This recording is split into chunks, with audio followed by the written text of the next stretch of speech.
Roar! There was no communication, only confrontation. Outside Hera's garden, the 100-headed dragon roared furiously at the sky. Black storm clouds rose from the sea, and the shackles that once bound it were undone. Inside the garden, the sweet smiles of the sea nymphs and nymphs turned to terror in an instant. They were the servants ordered by Hera to guard the garden and gather the holy fruit, respected by all gods for the sake of the heavenly empress. But in this moment, the sky was overshadowed by a massive figure, and the demons subdued by Zeus here broke free from its cage. The gods might care about Hera, but Ladin did not care about deities. If it were to free itself, these few would undoubtedly die. Boom! No one cared about their fear. A bronze club shattered the storm and struck Ladin's dragon head. In an instant, the black scales cracked inch by inch, and its tough bones made a grinding sound. Panged with pain, other than Zeus, this was the first existence in the mortal realm to truly harm it. But Heracles' attack only fueled its ferocity. The remaining 99 dragon heads roared to the sky, and Ladin's mouth spewed endless black fire. The sight of the small figure in the sky with all those ornaments made the great demon rage uncontrollably. Roar! Human! You killed them! Its anger turned into tangible flames. Joy and sorrow intertwined in Ladin's heart. It inherited Typhon's fury, grieving for its kin's death. Yet as Typhon's progeny, it also felt joy in their death. Because now that they were dead, if I devour you, I will become the new demon king. No, not just the demon lord, but the 100-headed dragon king. It would surely awaken all demons of the 4 seas, and eventually slaughter all deities on earth, tracing the ridges of Mount Olympus. Whoosh! With its wings spread wide, unbound by the power of Zeus, Ladin soared. It was a dragon, not a guard dog. Now that the entire 4 seas were its domain, it could unleash even greater strength here. Boom! Blocking the flames with a lion's skin, dispersing the black clouds with a bronze club. Seeing the fully revealed fierce 100-headed dragon, Heracles' heart was calm. Even in a few short exchanges, he had already determined that Ladin was no match for him. With the Sky Titan's help, he now had divine power surpassing it. So from now on, you are merely a whetstone for me. Spinning the club in a dazzling display, the weight of the sky caused space to slightly collapse. Stepping forward, the great hero didn't speak, only shattered the heads of the 100-headed dragon, one after another. The sun rose and set, the moon set and rose again. Unlike previous battles, this time, the clash between Heracles and the demon did not shake the earth, yet it was enough to churn the sea. Sunrise and sunset, moonset and moonrise. Ladin's combat strength was truly exceptional. It was Typhon's offspring with the greatest raw power, even more so after breaking free from the law's suppression. One head was crushed, another grew back shortly after. A broken neck would result in a fallen head turning into a new gigantic dragon, continuing the fight in the 4 seas. Thus, the ocean trembled, the currents redirected. Under the impact of sky, the influence of sea, and the upheaval of earth, came hail, hurricanes, tsunamis, and earthquakes. Whether above or beneath the sea, disasters occurred at every moment. No one felt surprised. This seemed like the inevitable result of the heavenly pillar shaking the sea. But they all failed to notice the forces hidden under these natural disasters, constantly pushing forward. In the East Sea, within the old divine palace of the primordial sea god, the turmoil outside seemed unable to affect it, the tides from all directions naturally stilled here. For this was the beginning of water, the source of the sea. The concavity of the earth was its original form, even though, then if I devour you, I shall become the new demon king. No, not just the demon lord, but the 100-headed dragon king. He shall surely summon all the demons of the 4 seas, and eventually march onto the earth, along the ridge of Mount Olympus, finally slaughtering the entire deity race. Whoosh! With its wings spread wide, no longer bound by the power of the God King, Ladin soared skyward. It is a dragon that flies, not a guard dog. Now the entire four seas are its domain, where it can unleash even greater strength. Boom! Using the lion's skin to block the flames, and a bronze staff to dispel the dark clouds. Seeing the ferocious 100-headed dragon, Heracles felt a profound calm within his heart. Even though it was only a few brief exchanges, he had already determined that Ladin was not his match. With the help of the Sky Titan, he now possessed divine power that surpassed Ladin's. So from now on, you will be nothing more than my sharpening stone. With a flourish of his staff, the pressure of the sky caused the space to sink slightly. Taking a step forward, the great hero did not speak, only smashing head after head of the 100-headed dragon. The sun rose and set, the moon set and rose. Unlike previous battles, this time, though Heracles' struggle with the demon did not shake the earth, it was enough to churn the ocean. The sun rises and the moon sets and the sun rises. Ladin's battle prowess was extraordinary. He was the strongest among Typhon's children in terms of sheer power, especially after breaking free from the constraints of the law. A head was shattered, and shortly thereafter, a new one would grow. A neck was broken, and the fallen dragon head would transform into a new giant dragon, continuing to fight the enemy across the four seas. Thus, the ocean trembled and the currents altered their course.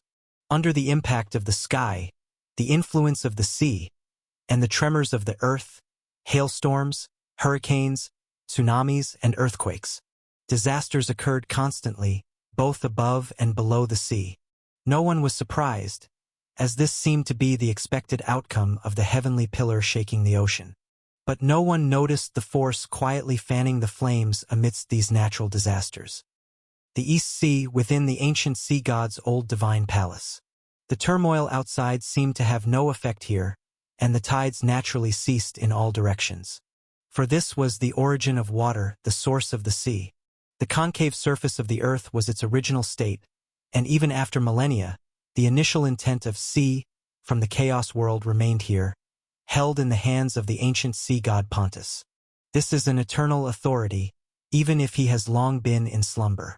Even if the ocean god could breach this place, he could never wrest control over it from Pontus. For although these ancient gods born in the first era are not as eternally tethered to the world as the primordial gods, some of them are still different from the deities of later generations. Just like the unbreakable link between the sun and Hyperion, as long as the sun exists, no matter how the mother tree invades or the godhood divides, its concept remains inseparably connected to its original master. If Gaia, no matter how many mistakes she makes, will never be stripped of her last shred of nobility by the current laws, they will never lose their identities as true gods despite the world's changes. This is the difference between them and later gods, a blessing from the dawn of creation. Of course, this is also why the symbolic entity of the ocean cannot come into being without Pontus. Oceanus had long felt that the ocean's magnitude was sufficient for a great birth, and recently, it had been growing at a rapid pace. As the ruler of over 70% of the ocean, theoretically, he could advance further. But lacking the initial intent of the ocean, the symbol of ocean and water could not be completed. He understood this, and so did Nereus. Opening the door and exiting the palace, Pontus's eldest son, Thalassa, politely closed the doors behind him. Standing before the palace, watching the increasingly turbulent sea and restless currents in the distance, a smile crept onto his face. For a moment, this sea god, who often appeared in the guise of an old man, seemed kindly and amiable, like a neighborly elder or a respectable teacher. "Heh, a divine battle, is it?"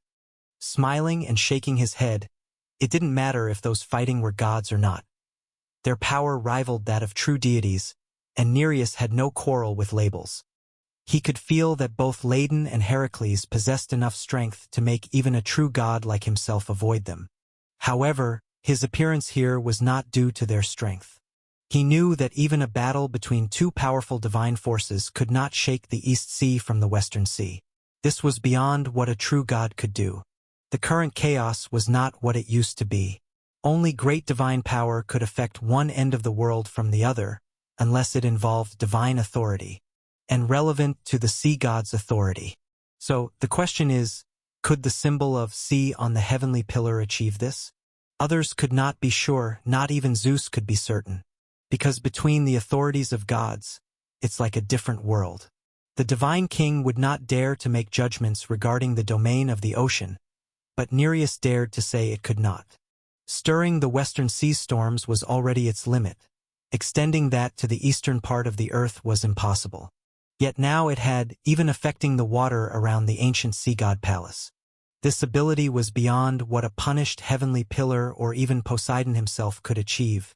But Nereus knew there was a condition under which a deity's authority could exert havoc beyond their own presence. That is to imprison him in the abyss, severing his authority from the mortal realm, without another with similar power to take over the responsibility. If this situation persists for hundreds or thousands of years, the law corresponding to his authority might revolt. But Poseidon has only recently disappeared. It shouldn't be possible for these laws to have already shown such signs. So the only explanation is that someone used something closely associated with Poseidon to stimulate the unruly rules forcibly. Softly muttering, Nereus did not know who did this. However, he knew that the medium for all this was likely the unlucky Triton. The mastermind chose this time to act to avoid divine scrutiny. With humans and Ladon's battle, everyone would think the oceanic disasters were normal, and would have no proof even if they suspected something. The person taking this step was still not familiar enough with sea god matters, so Nereus noticed a clue.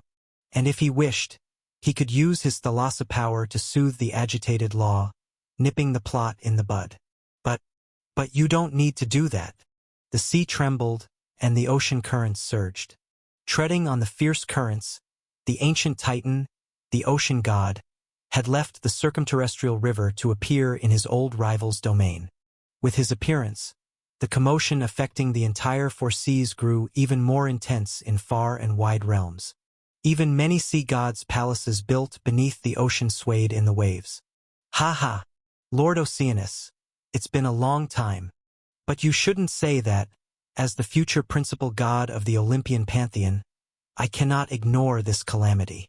For the divine court, without prior consultation, nor knowing what the other side wanted to do, without ever meeting, Pandora and the two great ocean god systems coincidentally began to work together on the same matter. In the boundless sea of origin, the authority of material destruction intertwined with Poseidon's original divine authority, the sea adding to the momentum.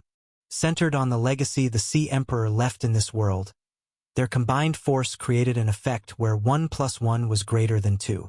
Far beneath the Western Sea, even Pandora herself was a bit confused. Is my power really this strong? A trace of bewilderment flashed in her eyes, but she quickly reverted back to her usual coldness. Pandora merely followed the previous instructions of Gaia, continuing to stir up disasters across the four seas. In the unseen realms, the divine authority left by the Sea Emperor faintly resonated with her. However, she was no longer the person she used to be. So many years had passed, and Pandora had learned much forbidden knowledge that belonged solely to the deities. Divine authority cannot be stripped away, nor could it be seized by someone like her, who gained power through accommodating a deity's corpse. The ancient meteorology titan had left the mortal world many years ago, yet no other deity dared to claim dominion over meteorology to this day. So whatever she did, it was an unchangeable fact, but it didn't matter anymore. Expressionless, Pandora continued to pluck the strings named destruction. Whatever it was, if someone told her to do it, she would do it. Since a long time ago, since she brought destruction to bronze humanity, that's how she had always operated. From the surface of the sea to the sky, and from the sky back to the seabed. The sun rose 6 times into the sky and fell 6 times. No deities intervened in their battle, with Heracles and Ladon's only opponents being each other. Scalding dragon blood splattered across the sea, the roars of the giant dragon shaking the clouds. The 100-headed dragon lived up to its fearsome reputation. It once wounded the great hero where the lion's skin didn't cover. But when the dawn rose again from the eastern earth, Ladon had finally exhausted all its strength. Its massive corpse fell on the sea surface, 99 lumps writhing on its neck. Ladin tried to regenerate its flesh, with its powerful vitality converging on the severed wound. They hadn't consulted each other beforehand, nor were they aware of each other's ultimate goals. Even without meeting in person, Pandora and the two great ocean god systems coincidentally began to work on the same matter. In the boundless sea of origin, the authority of material destruction intertwined with Poseidon's original divine authority, the sea adding to the momentum. Centered on the legacy the Sea Emperor left in this world, their combined force created an effect where 1 + 1 was greater than 2. Far beneath the Western Sea, even Pandora herself was a bit confused. Is my power really this strong? A trace of bewilderment flashed in her eyes, but she quickly reverted back to her usual coldness. Pandora merely followed the previous instructions of Gaia, continuing to stir up disasters across the 4 seas. In the unseen realms, the divine authority left by the Sea Emperor faintly resonated with her. However, she was no longer the person she used to be. So many years had passed, and Pandora had learned much forbidden knowledge that belonged solely to the deities.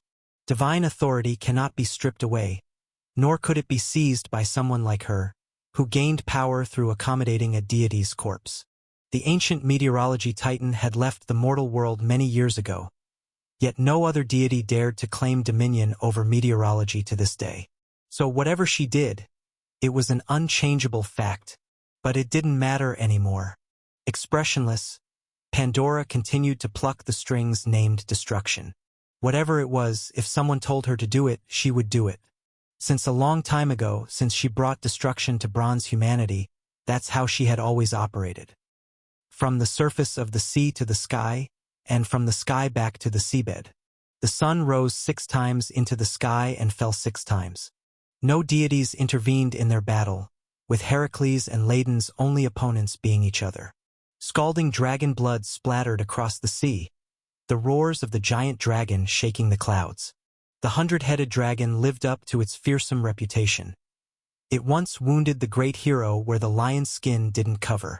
But when the dawn rose again from the eastern earth, Ladin had finally exhausted all its strength. Its massive corpse fell on the sea surface, 99 lumps writhing on its neck. Ladin tried to regenerate its flesh, with its powerful vitality converging on the severed wound. But the great hero had anticipated this, using the venom from the Hydra's poison teeth to halt the demon's life force. Ladin tried to rally, calling forth Typhon's fire that could incinerate the sky. However, the great hero also noticed its movement and blew the bone flute made from the siren's throat, causing the demon's spirit to scatter. With no other options, Ladin tried to dive into the sea, to hide and fight again when the poison cleared. But its form was unhidden in the eyes of the Caucasus divine eagle, leaving it no escape from the great hero's assault. Finally, it sought to compete in endurance with its human opponent, but after absorbing the legacy of the Sphinx's domain, the great hero could fight tirelessly for 3 years. When all its methods failed, Ladin's defeat was destined. If it had faced a novice Heracles, it might have won. But at this step, nearly nothing in the mortal realm could stand against the great hero. Stepping on the water, Heracles looked at the demon in front of him. The bronze pillar holding up the sky revealed its true form, pressing the 100-headed dragon underneath. By now, the outcome was already decided. Ladin, facing the final head of the great demon, the great hero asked, "Do you have anything left to say? We are enemies, you want to kill me. But we didn't need to fight. It was only because I wanted to enter the Heavenly Queen's garden. I won't spare you, but if you have any wishes, I might be able to fulfill them, if it doesn't go against my principles." Roar! Without speaking, the only response to Heracles was a weak roar and Ladin's unyielding gaze. It looked at the great hero also like looking at the earth behind him, looking at the mount of the gods on the earth. Typhon's fury burned in its bloodline and soul. Even death couldn't extinguish it. Seeing this scene, Heracles understood the other's request. It only needed a death like Typhon's, along with the divine king's never-ending battle spirit. Bang! With the final blow, it ended Ladin's life. Heracles picked up the bronze cudgel, dragging its corpse towards the holy island. The 100-headed dragon was dead. From now on, no one would obstruct him from obtaining the golden apples. At this moment, the river of oblivion in the underworld was already beckoning him. As long as he prepared the right potion, there would be no more obstacles ahead of him. Huff! Huff! Huff! Is it safe outside? On the Heavenly Empress's holy island, in the garden where the golden apple tree was planted. Peeking out from the nearly broken barrier, the sea nymph looked at everything in front of her with fear and shock, like a hurricane sweeping through or a meteor falling to the ground. Except for the core orchard, there was hardly an intact place on the entire island. Looking around, all she could see was devastation. Further out, the sea churned with terrifying waves, storms and tsunamis raged, a scene of apocalyptic disaster. This left the sea nymph, who had never seen such a situation, stunned and not knowing what to do. All gods treated her with respect, and mortals worshipped her, for she was Hera's servant. But the demons and natural disasters did not know who she was, so the sea nymph did not dare to run around. Unsure if the disaster was over, she could only pray for the great heavenly empress to notice the danger happening here. However, at some moment, closing her eyes in prayer, the sea nymph suddenly felt herself covered by a shadow. What hap? Ah! A deafening scream, eyes wide open. The massive body of the 100-headed dragon Ladin came into view. The sea nymph retreated in horror, but within a few steps, she tripped over a tree root and fell to the ground in panic. No. I don't want to die. I. Trembling uncontrollably, speaking incoherently. At this moment, the shadow of death loomed over her. The sea nymph had nearly lost her ability to judge. The garden's barrier couldn't possibly stop this demon. She was surely, greetings, esteemed guardian. Crawling out from under Ladin's corpse, the great hero greeted. Just at the first sight of the sea nymph, he realized she seemed to have misunderstood something. Taking a step forward, Heracles extended his hand, wanting to help her up. No need to be afraid. Ladin is dead. This is his corpse. Speaking in a deep voice, the great hero explained seriously. Sea corpse. The trembling body gradually calmed down. Hearing this, the sea nymph finally settled a bit and examined the demon she used to be so wary of. Though the aura remained strong, the vitality was no longer vigorous. All 99 heads were cut off, and the last one had lost its light. Her hanging heart finally settled, and the sea nymph breathed a sigh of relief. Seeing the hand extended by the great hero, she was just about to use it to stand up.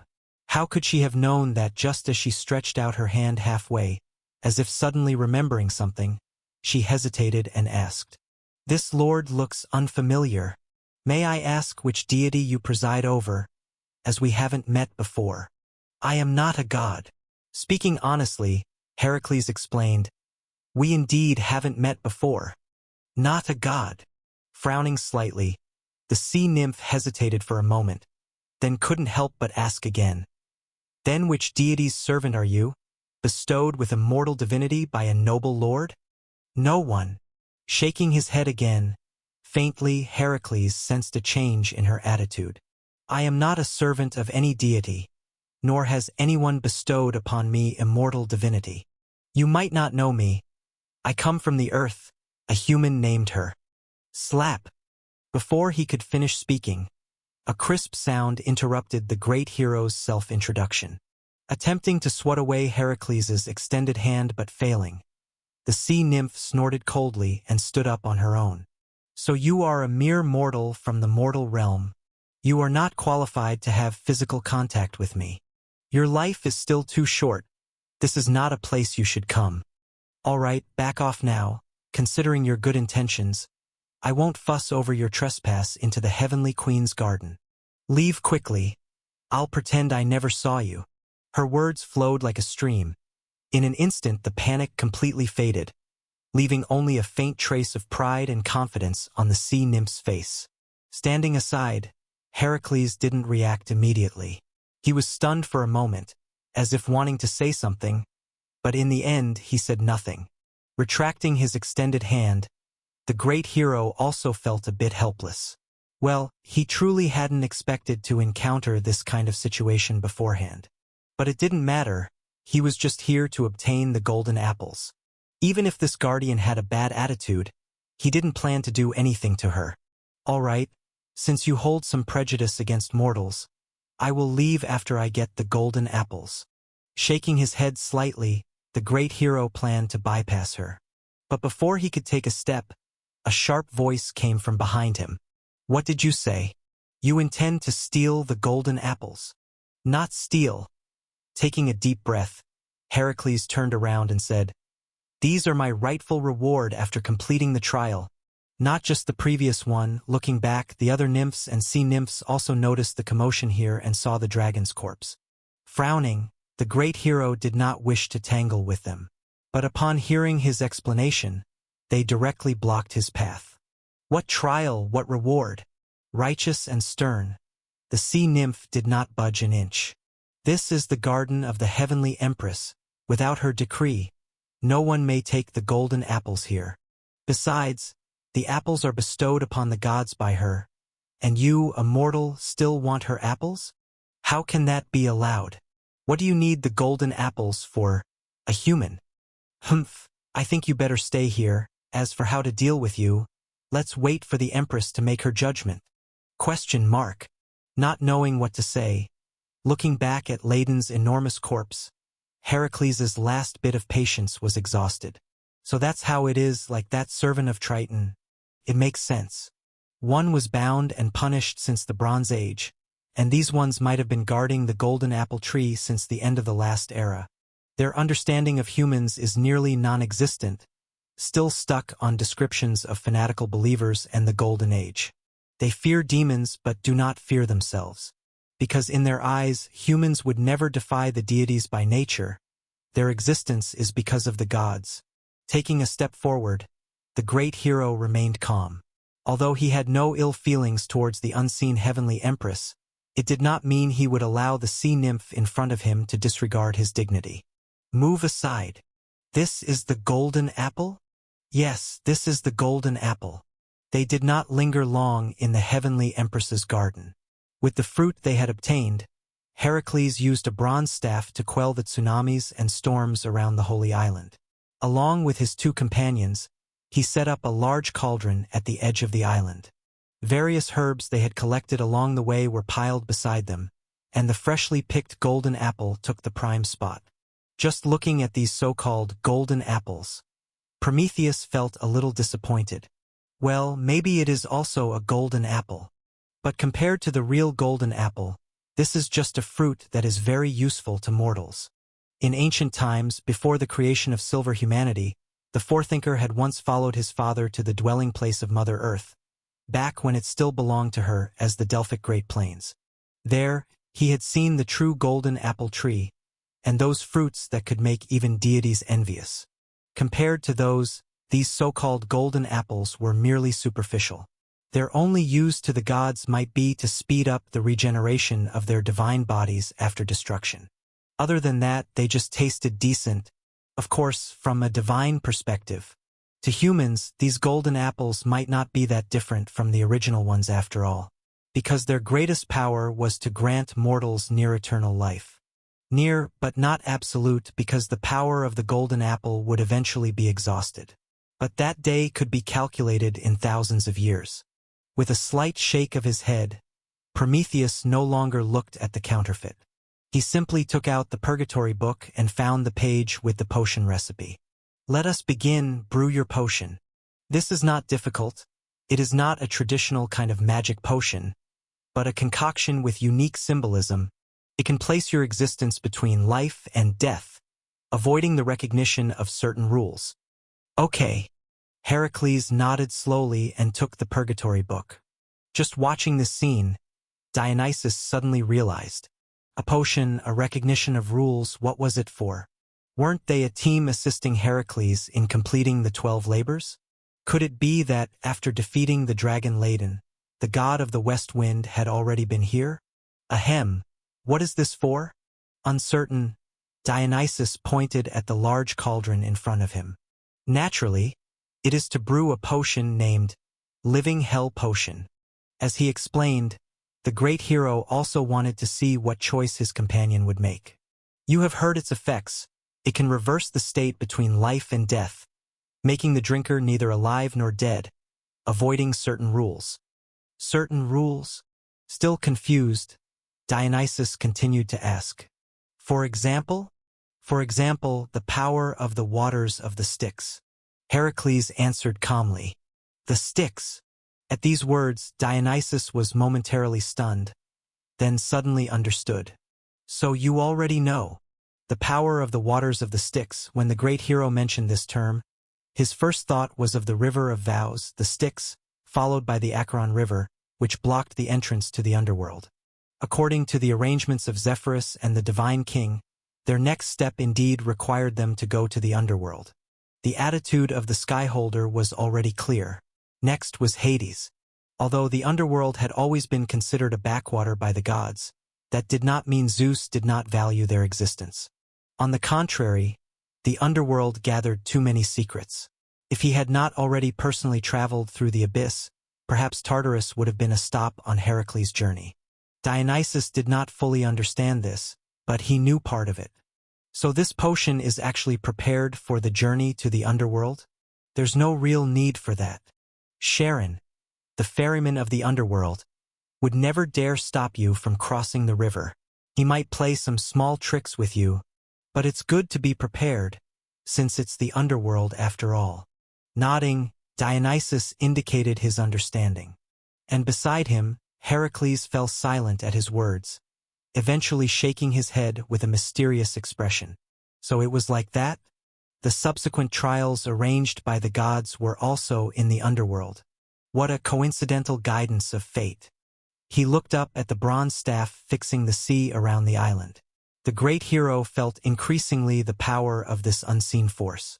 Atlas had said, holding up the sky did not depend on strength alone, it was more about having the qualifications. The entire mortal realm might not be able to find a second person with such qualifications, yet he just happened to have them. Yet in this world, there was no love without reason, nor hate without reason. He was so different, what was the price for it? Typhon was born great. This is the golden apple? Yes, this is the golden apple. They did not linger long in the heavenly empress's garden. With the fruit they had obtained, Heracles used a bronze staff to quell the tsunamis and storms around the Holy Island. Along with his two companions, he set up a large cauldron at the edge of the island. Various herbs they had collected along the way were piled beside them, and the freshly picked golden apple took the prime spot. Just looking at these so-called golden apples, Prometheus felt a little disappointed. Well, maybe it is also a golden apple. But compared to the real golden apple, this is just a fruit that is very useful to mortals. In ancient times, before the creation of silver humanity, the forethinker had once followed his father to the dwelling place of Mother Earth, back when it still belonged to her as the Delphic Great Plains. There, he witnessed the real golden apple tree and those fruits that even the deities coveted. Compared to them, the so-called golden apples before them were mere facades, perhaps only capable of hastening the reformation of the gods' bodies after their destruction. Besides that, the only thing commendable about them was their taste. Of course, this was from a deity's perspective. To humans, these golden apples may seem indistinguishable from the original, because their greatest function was to grant mortals near-eternal life. Near, not absolute, because the power of the golden apple would eventually be exhausted, though that day would be measured in millennia. With a slight shake of his head, Prometheus paid no more attention to this replica. He simply took out the Purgatory book and found the page with the potion recipe. Begin, brew your potion. This is not difficult. It is not a traditional magical potion but a concoction with a unique intent. It allows your existence to hover between life and death, evading certain rules. All right. Nodding slowly, Heracles took the Purgatory book. Watching this scene, Dionysus finally reacted. What potion, what rule evasion, what is this for? Weren't they a team supporting Heracles through his 12 labors? Could it be that, after fighting the dragon Ladon, the god of the west wind had already been here? Cough, Cough, what is this for? Confused, Dionysus pointed to the cauldron in front of him. Naturally, this is to brew a potion called the Living Hell Potion. Explaining, the great hero wanted to see what his companion would choose. You heard its effect. It can shift one's state between life and death, avoiding certain rules. Certain rules? Still puzzled, Dionysus continued to ask. For instance, the power of the Styx. Calmly responding, Heracles answered. The Styx. Surprised, Dionysus then understood. So you've already known. The power of the Styx. When the great hero mentioned this term, Dionysus first thought of the river Styx of Vows and then the Acheron River guarding the entrance to the underworld. According to the plan of Zephyrus and the divine king, their next step was indeed to go to the underworld. The Skyholder's stance was clear. Next would be Hades. Though the underworld had always been viewed by the gods as a barren place, it didn't mean Zeus disregarded its existence. On the contrary, the underworld held many secrets. If it weren't for having personally traversed the abyss, Heracles' journey might include Tartarus. Dionysus wasn't entirely sure about this, but knew a part. So your potion is for the journey to the underworld? This is unnecessary. Charon, the ferryman of the underworld, wouldn't dare stop you from crossing. At most he'd play some tricks. Well, it's good to be prepared, as it's still the underworld. Nodding, Dionysus indicated his understanding. Next to him, Heracles remained silent upon hearing this, ultimately shaking his head with a mysterious expression. So it was like this, the gods had arranged the subsequent trials in the underworld. Truly a fateful coincidence. Looking up at the bronze rod fixed at the sea near the island, the great hero felt this force more strongly. Atlas had said, holding up the sky wasn't about strength but qualification. The whole mortal realm might not have another qualified person, and he just happened to be it. Yet in this world, there's no love or hate without reason. He was so unique. But what was the price? Typhon was born great and glorious, but their final fate was losing everything. If someday he also faced the same situation, what choice would he make? Andy. Continuing his work, the great hero questioned in his heart. I've heard from His Highness Prometheus that the divine king tried to recruit Typhon during the catastrophe? Indeed, that happened, affirmed Andy. What did he think then? How would I know? Shaking his head, the puppet speculated. No one knows how the divine king coerced, perhaps using what he cared about. For instance, saying that being alive means having everything, and dying means having nothing. As a monster, it would always be a backdrop in the gods' stories. As a demon, its rebellion would be a joke, people only mocking its helplessness. But these probably had no effect on Typhon. I can even guess how it would respond. Oh, nothing surprising, Andy laughed. It would probably just tell Zeus, I'm inherently a monster, inherently a demon. You're right. After a moment of silence, Heracles calmly spoke. He did not know the true situation, but the great hero was willing to believe the puppet's guess. Monster and demon were Typhon's inherent symbols. Its fortune and misfortune stemmed from this. The king of all monsters never cared about this, so regardless of whether fate's gift was good, when its price was due, Heracles would embrace it. At the edge of the holy island, the great hero brewed his potion. At the center of the holy island, a few sea nymphs who had just awakened from their stupor were unable to accept humanity's rebellion, yet feared Heracles' power. Before today, their memories told them humans never defied the gods' orders. From the deities occasionally visiting the holy island, they heard of the devotion and kindness of the gods' followers. Anyone connected to the divine, even if mortals were not their believers, would worship fervently, an innate trait of humanity. Until recently, when Heracles stormed in abruptly, they panicked, realizing humans dared to harm them like demons. This violated their past worldview, rendering them incredulous. Fortunately, a nymph questioned, because the dragon Ladon was dead. He must not be human, for humans couldn't defeat Ladon. Confidently, the fairy nymph further elaborated. No god could surpass Typhon's child. Only the great divine king could imprison it. That guy is surely not human. He must be an ancient god discontent with the divine court, here to challenge the heavenly empress. What we should do now isn't anything else, but to rush to the Mount of the Gods and report to the divine king that a human has overturned the heavenly empress's garden and taken all the fruits. With the divine royalty's intervention, no matter who he is, he won't escape justice. This statement immediately gained the nymphs' approval. The 7 sea nymphs and fairies elected a representative to Olympus to accuse Heracles of his crimes. The rest would stay to continue their work for Hera. By the way, that pseudo-human ancient god seems unaware. His Majesty's orchard doesn't just have fruits on the trees. Besides the unharvested ones, the ones we stored are the main stock, used for His Majesty's feasts with the gods. Hesitating, the chosen messenger sea nymph spoke before setting off. You! Tap tap! Creak! Boom! The unguarded door swung open, then closed behind her. In the empty corridor, the clear sound of footsteps echoed through the hall, like the beat of a drum. The robe trailed on the ground, her hand holding a scepter that was more symbolic than practical. The witch's demeanor casual and natural. Although the meeting was about to begin, she still had the leisure to admire the murals and reliefs on the walls on either side of the corridor. 100 years, 1,000 years, history condensed upon them, a unique hobby of the people of this era. They seemed to have inherited the habit of the Golden Age and the inscriptions on the steel, enjoying the engraving of myths and facts on solid stone. But this has no real meaning, just a useless sense of ritual. Losing herself in thought, Medea, as usual, criticized the so-called traditions.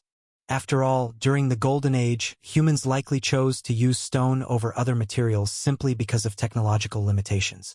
In their eyes, stone was probably the most common and durable material. But as time passed to today, stone is no longer more durable than the skin of a demon, nor easier to inscribe upon. Wizards have better ways to make their writings last for millennia. Tradition always has its significance, Medea, even for us. The powerful are not necessarily ancient, but the ancient often contains strength. Learn to respect history, respect tradition. You are no longer young. At the end of the corridor, an old and gentle voice came from there. That old guy again. A flash of fear crossed Medea's eyes, but her retort was unrelenting. Nonsense. True power must span time and space, just like our conjecture about the ultimate convergence of witchcraft, deities, and alchemy. Bringing everything back to one point, and that point is everything. So the ancient are not necessarily powerful, the powerful must be ancient. This is the real truth. In comparison, some dross of the old era should stay in the garbage heap, not still be placed on the table, influencing the progress of later generations. Disdaining the elder's words, even though Medea knew she was the one being unreasonable. After all, the elder spoke of reality, while she spoke of unproven conjectures, but that's how arguments are. Striding forward, passing through the door at the end of the corridor, the narrow space instantly turned spacious. Behind the door was a gigantic, overturned dome-like hall. 12 tables were floating in the air, most of them already occupied. Other than those who couldn't come momentarily, was she the last one? Ignoring a middle-aged man's glaring eyes, Medea casually nodded at the elder who spoke earlier. Soaring up, the witch reached her assigned seat, then lazily leaned against the armrest. Her gaze swept across the hall, finding a timing device. Counting down from 3, Medea calmly said, 3, 2, 1. I have arrived, and 3 breaths early, not late. So if there are no issues, can we start? After all, everyone's time is precious. No need to waste it here. You! Slamming the table, the middle-aged wizard stood up angrily. That nonchalant attitude again. He had long been displeased with this ever-irreverent divine witch. However, for his anger, Medea didn't even spare him a glance. She just looked at the elder at the head, asking with her eyes what he actually wanted. Ahem. Enough, Erwin, sit down first. Medea, you also say less. At the forefront of the 12 floating platforms, a dark oak cane gently tapped the ground. The elder's gaze fell on the witch. Cloudy eyes, sparse hair, weak vitality. No matter how you looked at it, this was a man near death. Yet seeing this scene, Medea took a deep breath, reluctantly sitting up straight. 100 years ago, this old guy was already like this. She thought he was finally going to perish, but 100 years passed, and he was still in this half-dead state. How he broke the limits of mortal life, the witch wasn't sure, but one thing was certain. She indeed feared this old guy, so although she always tested his condition in various ways, as long as he got serious, she would still exercise caution. Very good. Withdrawing his gaze, the elder's smile remained gentle. Since everyone is here, let's begin. Today, the reason I called you here is for a matter concerning the life and death of the White Tower. Tap tap. Creak. Boom. The unguarded door swung open, then closed behind her. In the empty corridor, the clear sound of footsteps echoed through the hall, like the beat of a drum. The robe trailed on the ground, her hand holding a scepter that was more symbolic than practical. The witch's demeanor casual and natural. Although the meeting was about to begin, she still had the leisure to admire the murals and reliefs on the walls on either side of the corridor. 100 years, 1,000 years, history condensed upon them. A unique hobby of the people of this era. They seemed to have inherited the habit of the Golden Age and the inscriptions on the steel, enjoying the engraving of myths and facts on solid stone. But this has no real meaning, just a useless sense of ritual. Losing herself in thought, Medea, as usual, criticized the so-called traditions. After all, in the Golden Age, the reason humans chose stone rather than other materials was probably due to technological limitations. In their eyes, stone was probably the most common and durable material.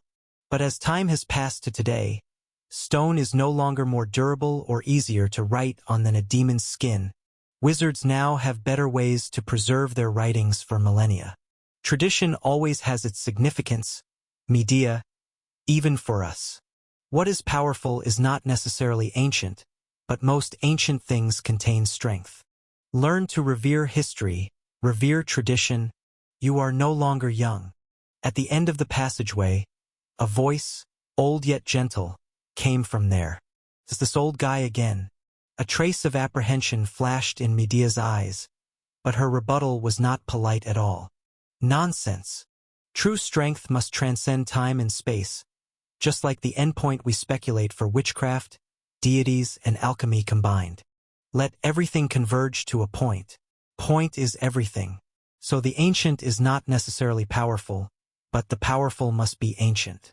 That is the true truth. In contrast, some dregs of the old era should stay in the garbage heap, not remain on the table, hindering the progress of later generations. She held the elder's view in disdain, though Medea knew she was the one making a sophistry. After all, the elder spoke of reality, while she spoke of unproven conjecture, but that's what arguments are like. Striding forward, she crossed the door at the end of the passageway. The narrow space instantly broadened. Behind the door was a huge, inverted semicircular assembly hall. 12 tables floated in mid-air, most of which were already occupied. Apart from those who couldn't be there for the time being, was she the last one? Ignoring the glare from a certain middle-aged man, Medea casually nodded at the elder she had been speaking to earlier. Leaping into the air, the witch came to her assigned seat and lounged lazily on the armrest. Scanning the assembly hall, she found a timing device. Counting down from 3, Medea said plainly, 3, 2, 1. I'm here, and 3 breaths early, not late. So if there's no problem, can we start now? After all, everyone's time is tight. No need to waste it here. You! Slamming the table, the middle-aged wizard rose angrily. It was that indifferent attitude again. He had long disliked this divine witch who never behaved properly. Yet despite his anger, Medea did not spare him a single glance. She merely looked at the elder at the head, inquiring with her eyes about the matter at hand. Ahem. All right, Erwin, sit down first. Medea, you calm down a bit too. At the forefront of the 12 floating platforms, a dark oak staff lightly tapped the ground, and the elder's gaze turned to the witch. Murky eyes, sparse hair, weak life aura. No matter how you looked at it, this was a person on the brink of death. Yet seeing this scene, Medea took a deep breath, barely adjusting her posture. 100 years ago, this old guy was already like this. Back then she thought he was finally going to die, but 100 years passed, and he still looked the same, half dead but not quite. She wasn't entirely sure how he managed to surpass the mortal lifespan, but one thing was certain. She indeed feared this old guy, so although she tried various ways to test his condition, as long as he got serious, she would still remain cautious. Very well. Retracting his gaze, the elder's smile remained gentle. Since everyone is here, let's begin. The reason I summoned you all today is a matter concerning the life and death of the White Tower. The next day, before the troops set out, the provisions must be prepared first. Although the wars of the mythological era did not have such strict requirements, the vastness of the earth bridged it with the future generations. In just half a month, the oracle from Olympia spread throughout the mortal realm. For the first time, the war god personally led the army, intending to reclaim the prisoner through war, executing the one who had humiliated him in the battlefield. Meanwhile, the response from the pagan kingdom quickly returned. In response to Ares' demand, they unceremoniously called him a fake god and declared that if he dared to set foot on the land illuminated by the Lord's radiance, they would weave defeat into a crown, replacing the war god's useless brass helmet. At that moment, all eyes from the east were drawn to the land, and the war in Athens seemed overshadowed. For 1,000 years, this was the first time a deity had acted against that monotheistic nation. So much so that when Ares' army marched eastward, countless believers spontaneously gathered under his banner, hoping to contribute to the strength of all gods. This is my summoning power, my sister. You need not worry for me. Compared to the mortal battlefield, Mother Goddess' annual bath is more deserving of your attention. Every 120 years, the Mother Goddess holds a feast after rejuvenating, sharing the holy fruits from her garden with the gods. Once you have arranged it for her, it can also serve to celebrate my victory. Mortal realm. Nafplio. The milky white hot spring bubbled from the ground, blending with the mountain springs. A golden cup floated on the spring, the pale blue liquid staining the surrounding droplets. The war in the mortal realm grew ever more intense, the aura of weaponry seemingly beginning to permeate the wilderness. But here, around the city-state known as Nafplio, everything remained as peaceful as ever. Because of the Knos spring, neither martial disasters nor chaos had ever disturbed the tranquility here. Drip, drip, swish. Holding the golden cup, Hebe waved her hand. The faint golden sacred power flowed through her body, drying the water traces on her. Not long ago, the words of her elder brother Ares seemed still vivid in her mind. Back then, he had just drunk the nectar she brewed, brimming with fighting spirit amidst the multitude. Hebe could only hope his words would become true. Just as he said, Mother Goddess' feast was imminent. The waters of the heavens, the waters of the earth, the waters that are neither celestial nor terrestrial, the essence of the 4 oceans. Holding the golden cup, Hebe murmured softly, I, youth goddess Hebe, bless thee with my supreme authority. When you flow through my golden cup, I bestow upon you youth. Youth melts into your waters, returning purity to the bather. O Knos spring, you are my symbol, the bathing place of heavenly Empress Hera. Here, the great mother goddess cycles, coming as a bride and leaving in the form of a maiden. Guardian of marriage, young maidens pray to you for happiness. Protector of marriage, wedded wives pray to you for fidelity. Your daughter presents offerings to you, purifying anxiety, fatigue, and aging, restoring you to virginity and youth. Hebe's soft whispers were accompanied by the silent trembling of the law.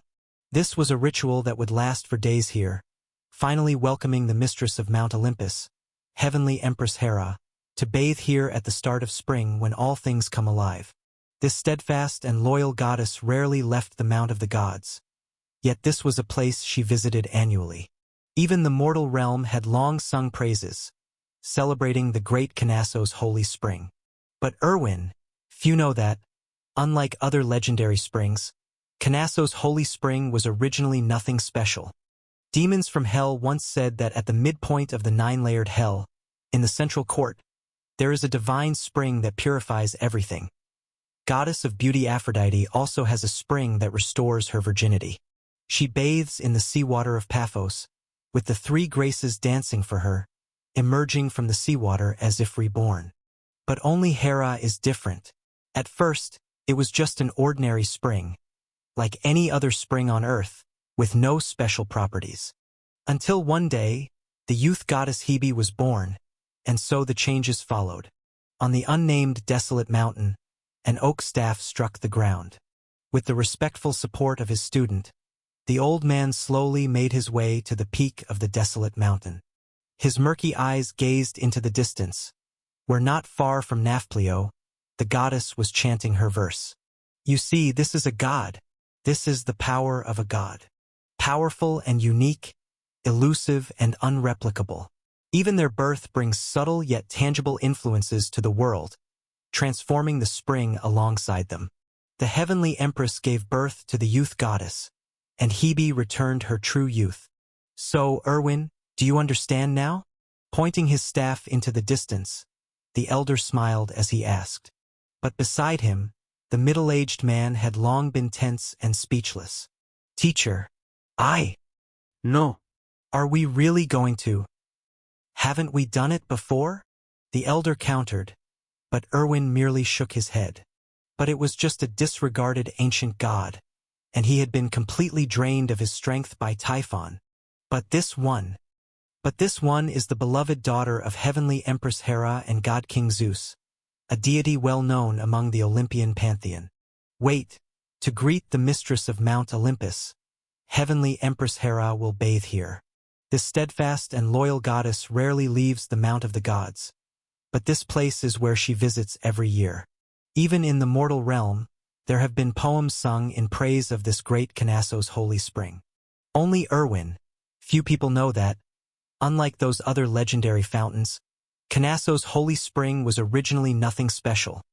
The demons once spoke of a divine spring at the midpoint of the nine-layered hell in the central court, which could purify all things. The goddess of beauty Aphrodite also had a spring that could restore her chastity. She bathed in the seawater at Paphos, and the three graces danced for her. When she emerged from the sea, it was as if she had been reborn. But Hera is different. At first, it was just an ordinary fountain. Just like every other fountain on Earth, it had no special function. Until that day, when youth goddess Hebe was born, change followed. On the nameless wild mountain, an oak staff supported on the ground. With respectful assistance from his student, the old man walked step by step to the peak of the wild mountain. Murky eyes gazed into the distance, where the goddess was chanting hymns near Nauplion. Do you see, this is a god? This is the power of a god. Powerful and unique, difficult to grasp and replicate. Their birth brings subtle yet tangible influences to the entire world, causing the spring to transform with her. The heavenly empress gave birth to the youth goddess, and Hebe restored her true youth. So, Erwin, have you understood anything? The staff pointed to the horizon, and the old man asked with a smile. Only the middle-aged man beside him was already tense and speechless. Teacher, aren't we really going to? Didn't we already do it? The old man retorted, but Erwin just shook his head. But that was just an unremarkable ancient god, and at that time, he had been drained of all his power by Typhon. But this one is the beloved daughter of heavenly Empress Hera and god King Zeus, a deity well known among the Olympian pantheon. The next day, troops do not move, supplies go first. Though the mythical age of wars did not demand this as strictly, the vastness of the land bridged the gap with later eras. In just half a month, the oracle from Olympia spread throughout the mortal realm. The war god personally led an army for the first time, intending to capture the fugitive and kill the one who brought him disgrace on the battlefield. Meanwhile, a response quickly came from the pagan kingdom. In the face of Ares' demands, they unabashedly called him a fake god, declaring that if he dared to step on the land illuminated by the Lord's glory, they would weave the failure into a crown, replacing his useless bronze helmet. For a moment, all eyes from the east gathered, making the wars in Athens fade into insignificance. For the first time in 1,000 years, a deity was taking action against that monotheistic nation. As Ares' army marched east, countless believers voluntarily gathered under his banner, hoping to contribute their strength to the gods. "This is my calling power, my sister. You don't need to worry about me." Compared to the mortal realm's battlefields, the annual bath of the Mother Goddess is more worthy of your attention. Every 120 years, the Mother Goddess will return to youth and hold a banquet for the gods, sharing the holy fruits from her garden. Once you arrange it for her, it can also be used to celebrate my victory. Mortal realm, Nauplian. Milky white hot springs bubble up from the ground, mingling with the mountain springs. A golden cup floats in the water, the light blue liquid staining the surrounding droplets. War in the mortal realm grew fiercer. Its aura seemed to permeate the wilderness. But it was different here, around this city-state named Nauplian. Everything remained as serene as ever. Because the Knossos spring is here, neither calamity nor chaos has disturbed the peace of this place. C3 to 178. Drip, drip, splash. Holding the golden cup, Hebe waved her hand. Pale golden sacred power flowed through her, drying the water off her body. Her brother Ares' words seemed to resonate through her mind. At that time, he had just drunk the nectar she brewed, his spirit ardent amidst thousands of troops. Hebe didn't know if what he said was true. She could only hope it was. After all, as he said, the Mother Goddess banquet was imminent. Heavenly water, earthly water, otherworldly water, the essence of the four oceans. Holding the golden cup, Hebe whispered softly, "I, youth goddess Hebe, bless you with my supreme power. As you flow through my golden cup, I leave youth with you. Youth will dissolve into your water, purifying the one who bathes in you. Knossos spring, you are my symbol, the bathing place of heavenly Empress Hera. The great Mother Goddess cycles here. She comes as the wedded one and leaves in the form of the unwed. Guardian of marriage, maiden prays to you for fulfillment. Protector of marriage, wife prays to you for loyalty.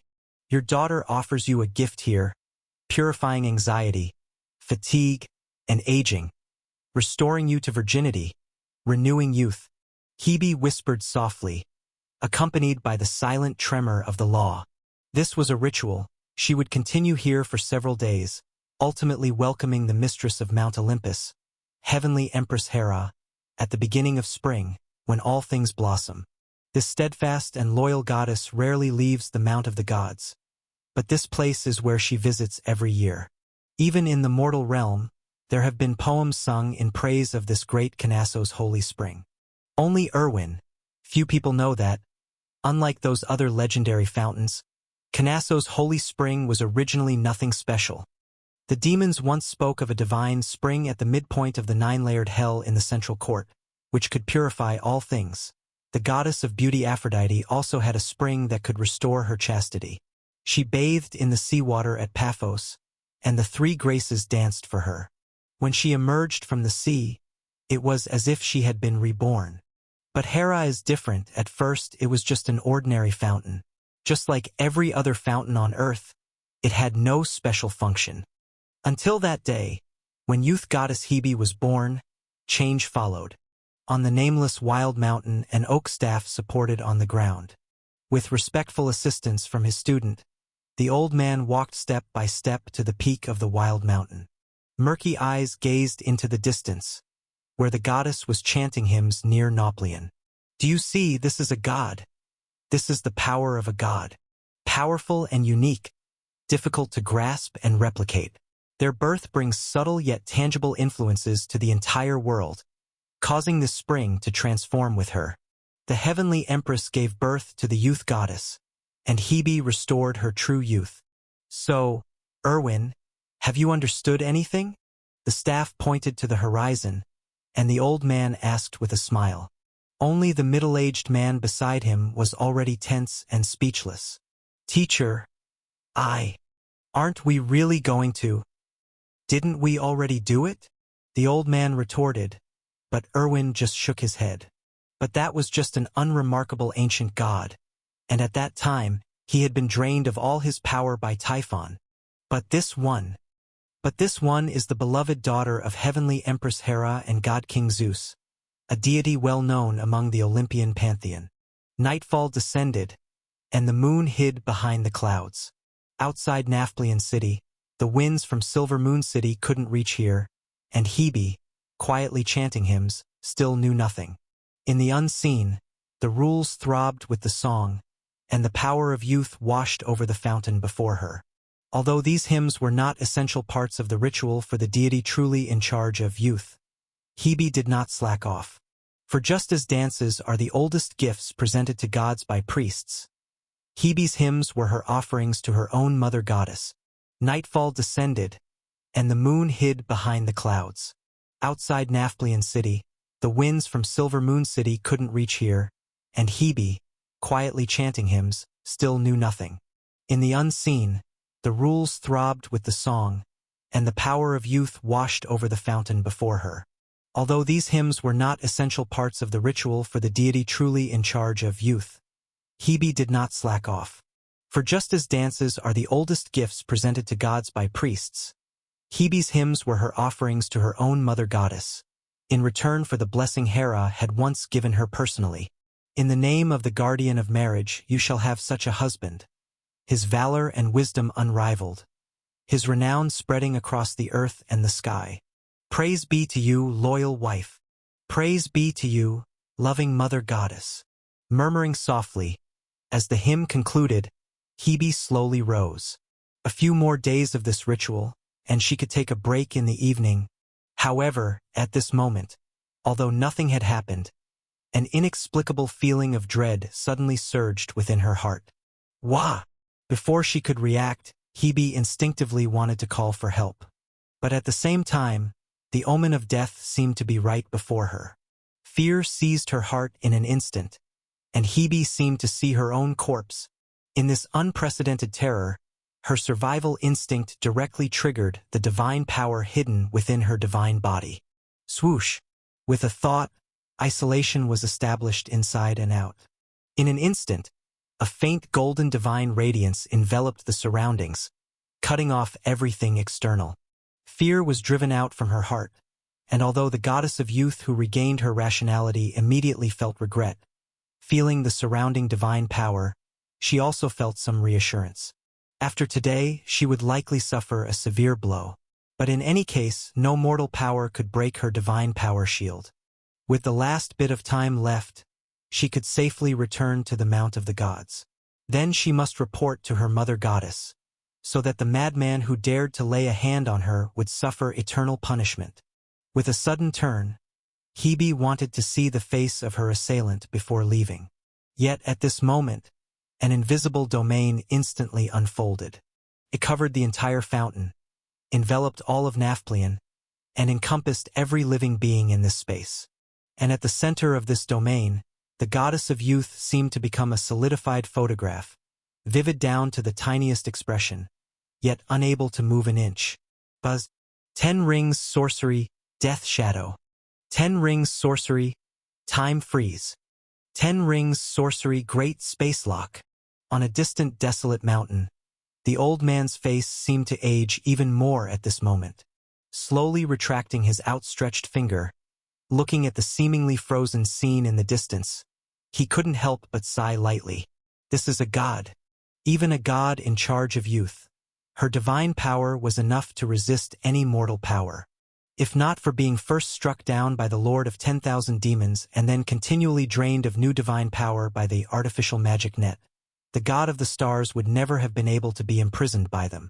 To confront a true god as a wizard, perhaps before she became a goddess, the goddess of the magic net could But faced with this unbreakable barrier, the old man was not disheartened.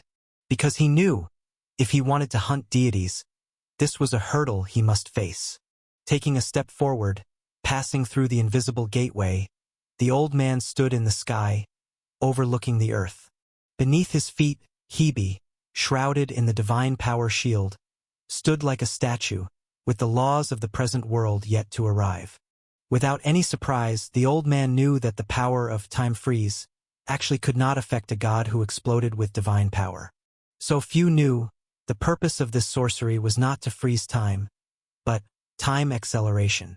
When all things in this domain are accelerated 1,000-fold, then Hebe, who was not accelerated, would be equivalent to being frozen in time. Thus, it seemed a long time had passed, but in fact, if he couldn't actively break the opponent's divine power shield, today's actions would have failed. Fortunately, as he had said before, the most critical person today was never himself. To combat a god, naturally only another god could. A city, millions of lives. Your city-state thrived because of the heavenly empress's daughter. Now to perish because of her, it must be a worthy death. With a calm voice, in that city, besides the original commoners and aristocrats, were believers gathered for the annual descent of the heavenly empress, and tens of thousands of demigods personally captured by the old man's students. They were once scholars and aristocrats, perhaps judges or knights, but now they had only one identity. That is the sacrifice.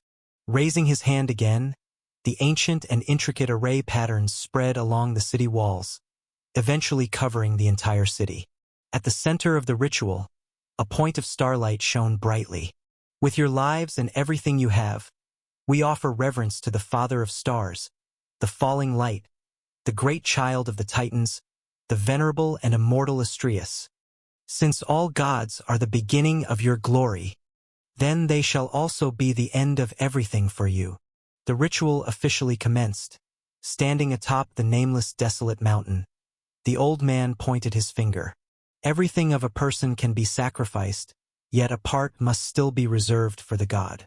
So under his manipulation, within Nafplion city, as the fire of sacrifice started to burn on the bodies of demigods, the nearly undetectable essence of divine blood remained silently before them. Silver Moon City, Wasteland District. Underground palace. Countless remains, endless and boundless. Walking on hills made of stacked bones, the grand sorceress Erwin moved forward all the way. The faint candlelight brought a little brightness to this enormous space. Yet when the flickering fire lit up the hell-like underground palace, the light instead became an accomplice of darkness. Expressionless, the middle-aged man was initially uncomfortable with the scene before him. But as the most obedient disciple of his teacher, facing the increasingly aged and immobile old man, he had no choice but to do all the experiments that required hands-on work himself. Once, twice, 3 times. As the frequency increased, he got used to it. Until today, he could cold-bloodedly open the abdomen of a beast, extract a gestating demigod embryo that had only developed for a few months, and then maintain the lives of both while extracting the most primordial life residue from the nascent creature. Or engage in even more forbidden experiments while eating, the kind that would cause mortals to lose sleep for days even upon hearing a bit. Time. Truly the greatest strength in this world. In the face of a long enough period, anything can be adapted to. Sometimes, in reflection, Erwin was also surprised.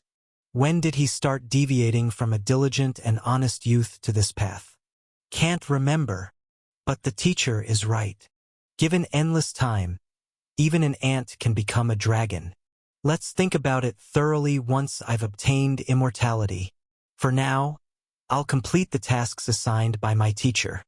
Clearing the chaotic thoughts from his mind, Erwin ascended the high platform made of piled bones step by step. It seemed that the one penetrated by the writhing blood vessels finally noticed his arrival, and the figure slightly trembled, slowly lifting a head resembling a skull. Your Highness Astrius, esteemed god of the stars, I have come to see you again. Bang! To thank you for your relentless dedication, providing me with countless descendants and even your divine body. I have brought you a sacrifice again. Bang! This is the reverence of mortals towards you, our paltry contribution to an esteemed deity. Wait, I understand your eagerness, but please refrain from moving just yet. Bang bang. You must wait a while longer. Your sacrifice needs time to arrive, and once you savor the nourishing blood feasts, a new batch of breeding beasts will await your grace. Bang bang bang. Don't rush. I know you can barely contain yourself, but oftentimes, patience is a virtue. Clang. Unable to utter a sound, the desiccated body furiously banged against the invisible barrier, unable to budge it even slightly. Witnessing all this, the middle-aged man remained expressionless, as if the tone in his earlier words was not his own. Erwin knew that at this moment, the god of the stars was only capable of hearing, barely able to discern his presence. And given his mind, corroded by the blood sacrifice and consumed with hatred, it was impossible for him to calmly contemplate Erwin's intent. In previous days, to avoid wasting hard-gathered sacrifices, ensuring the deity's precious strength wasn't consumed in resisting the artificial magic net, Erwin would avoid further agitating his spirit. But at this moment, his words were sharp as a knife. From describing the lives of the deities on Earth to sharing moving stories from his experiments. As time passed, the middle-aged man coldly observed the increasingly weakened yet angrier and more despairing deity. There was no joy in it for him, but this was his task. The sound echoed in the desolate underground palace, the speech of a mortal resonating with the deity's struggles. Until a point, the void around the artificial magic net slightly trembled, with strands of crimson seeping through. Huh? It seems the time has come. Your Highness, your feast has arrived. A mocking tone, cold eyes. At some moment, the space where time freeze had also been prepared opened, and leveraging the artificial magic net, even Astrius was easily shrouded in the accelerated time. As the middle-aged man watched, the shriveled body at the center of the underground palace began to recover at a visible rate. This is a god. Even after enduring millennia of torture, with enough divine power, bodily injuries can be easily healed. However, Erwin knew that according to previous rules, the ritual would end at this point. After all, the blood sacrifice of mortals was to replenish the divine body's vitality, not to restore the god of the stars' strength to a point where he might break free. To prevent this, every previous sacrifice had been meticulously selected. Yet this time it was different. At the center of the underground palace, a steady stream of blood sacrifice power seeped out from the void. They eagerly flowed into Astrius's body, and then with the pulse, every inch of his blood and flesh was rejuvenated. Simultaneously, as the target of the sacrifice, a hatred far exceeding hundreds of times the previous one also impacted the god of the stars' mind, causing his already strained sanity to collapse once more. At this moment, feeling the blood sacrifice power that was inexplicably much stronger than ever before, Astrius instinctively mobilized all his divine power. Even if his recently rejuvenated body again lost its vitality, even if the laws would suppress his divine power the moment it left his body, at this moment, when the long-awaited mortal mistake finally appeared, the god of the stars chose to strike decisively without hesitation. Humans, humans. Ah! I want you dead. Brilliant starlight burst forth, tearing the artificial magic net effortlessly apart. Pierced through everything in front, breaking the accelerated time domain here, passing through Erwin's body. Then, under the calm expression of the middle-aged man, it continued forward, shooting into the space gate that had already opened. Outside Nafplion City, everything remained as it was. All things stood still, only the old man stood in the air. Unbeknownst to him, hundreds of energized rhombus crystal pillars were arrayed around him. A pitch-black crystal stone was held in his hand.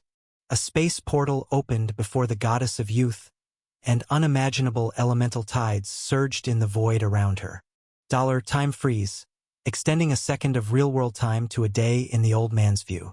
Even though its actual duration was less than a tenth of a second, and its use came with numerous restrictions, in the current mortal realm, it was the sharpest spear and shield in the hands of the great sorcerers. Though it wasn't the first time he experienced this power, The old man couldn't help but marvel again at the greatness of time.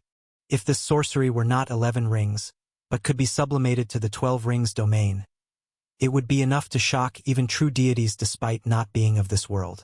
Yet, no one could reach this step, for sorcery stemmed from the analysis and mimicry of all things. Since there existed no immortal being who controlled time in this world, even the goddess of the magic net could only sigh in admiration. Buzz. Finally arrived. Minds stirred. The old man's expression grew solemn. Feeling the spatial gate's fluctuations, the old man drank the last vial of star blood in one gulp, then crushed the black crystal stone in his hand. The next moment, the domain of time freeze shattered with a roar. A beam of starlight pierced through everything and leapt forth the gate. Beside the old man, the true apprentice hurriedly arrived, looking with lingering fear at the starlight that shredded his blood-flesh puppet. And from the perspective of the goddess of youth, before her eyes could even blur, a beam wrapped in anger, murderous intent, and madness collided towards her. In an instant, divine power clashed, causing Hebe, who was preparing to escape back to the Mount of the Gods, to halt. At the same moment, hundreds of brilliant streams streaked through the sky towards the direction of the goddess of youth. With a pointed finger, as the black crystal used for spellcasting materials turned to ashes, it silently reformed beside Hebe. Almost at the exact moment the divine power shield and starlight simultaneously shattered, a pitch-black space vortex merged with the goddess of youth's form. Counteracting spiritual light. Regeneration suppression. Divine penetration. Weakness detection. Defense split. 11 rings sorcery. Destruction singularity. Space silently fragmented, ruthlessly tearing the deity's body. Under the spellcasting skills honed by the chief of the White Tower over millennia, even with Hebe's divine power shield intact, it couldn't ensure her safety. Witnessing the scene before him, the old man knew the easiest part of the god-hunting plan was completed. The goddess of youth could no longer escape. She wasn't a god of intermediate divine power or higher, thus having no chance to use divine power again in the mortal realm without risking backlash. She wasn't one of those gods adept at combat, even excluding the divine aspect. She still was a top-tier demigod in the mortal realm. A weak will, sparse skills, throughout the process almost entirely powerless to resist. If she were human instead of a goddess, such a mortal wouldn't even have the chance to become a high-ranking professional despite noble origins. When 11 Rings' great witchcraft crushed her final resistance capacity, she was already a prisoner. However, the old man knew the core of the god-hunting plan never lay in targeting a defenseless goddess of youth, but in avoiding any potential divine court anger, in making oneself disappear from the god's sight, in nipping all unforeseen variables in the bud.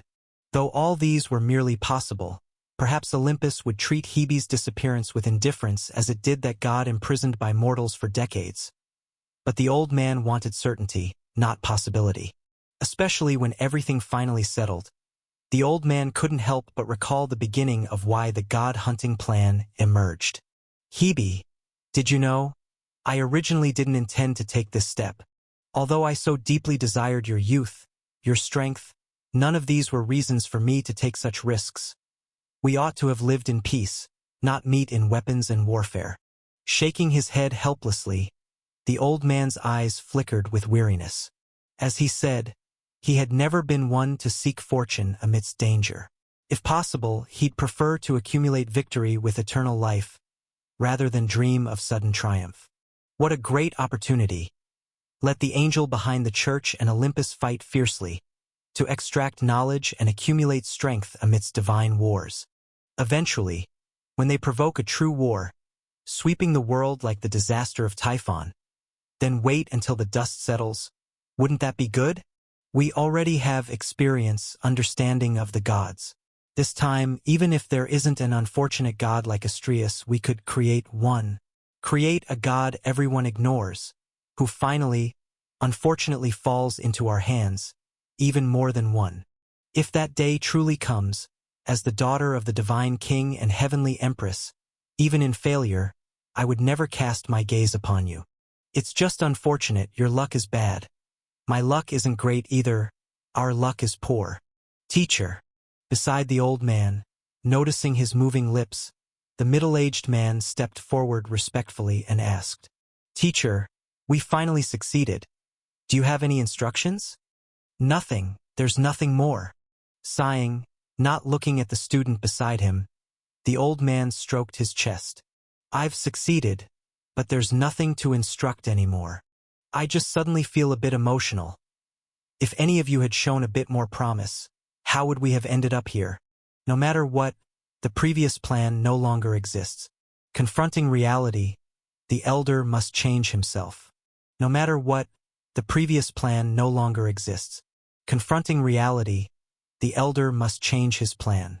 Fortunately, it is not too late, and my discovery was timely. If it were any later, it might have been truly irreversible. Teacher, you have worried too much.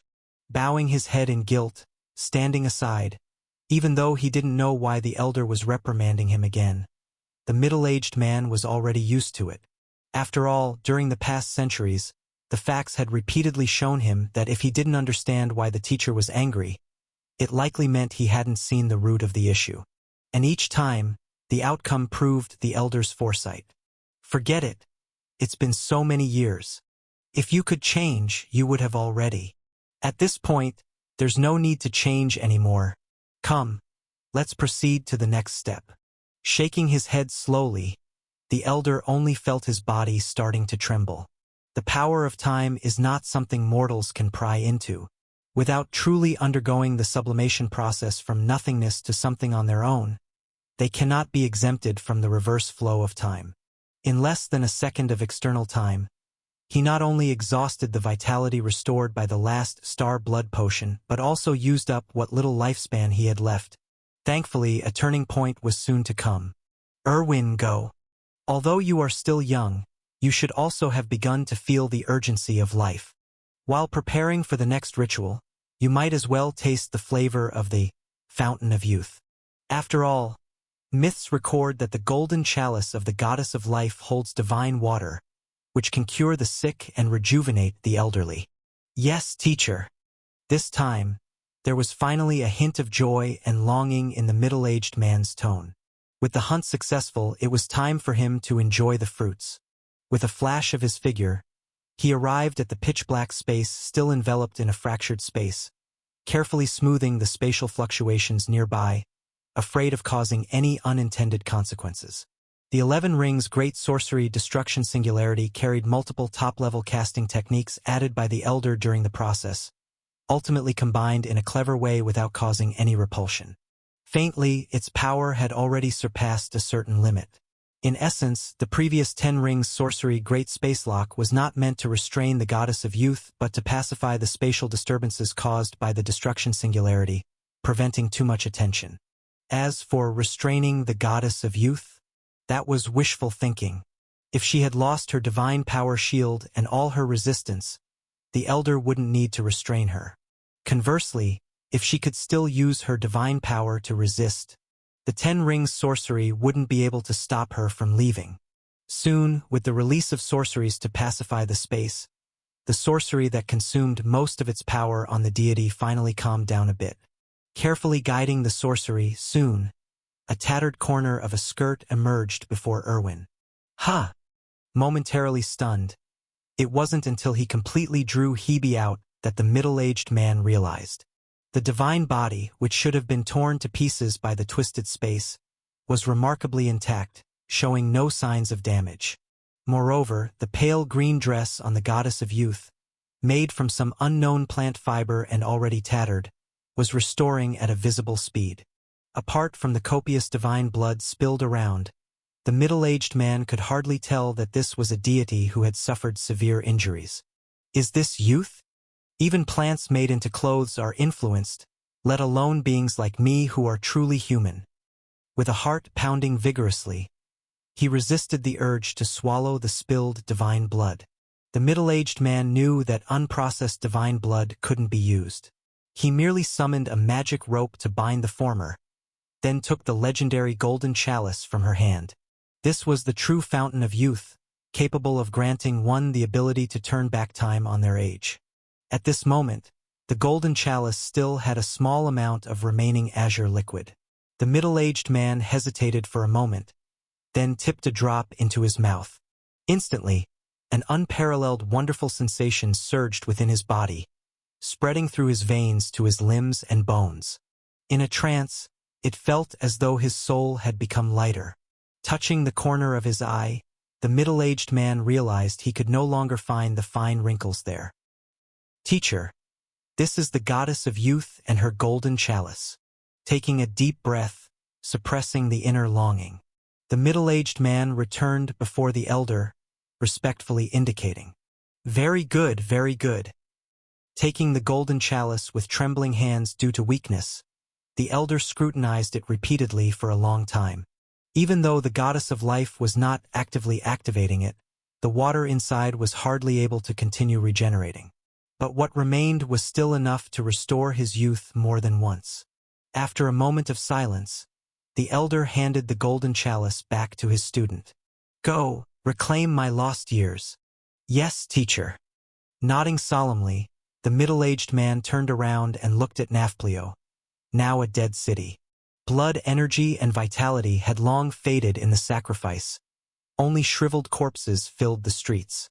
Above the old ritual hovered a mass emitting faint golden light, the essence refined from the bodies of all the demigods. The old man had deliberately preserved them earlier, not letting these things be sacrificed together.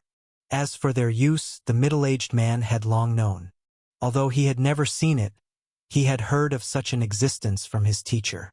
He was the most powerful warrior in the mortal realm, a pioneer daring enough to carry the corpses of deities in his mortal body. But he had another identity, the golden humanity, the most noble, the most perfect, and also the most false generation of the human clan.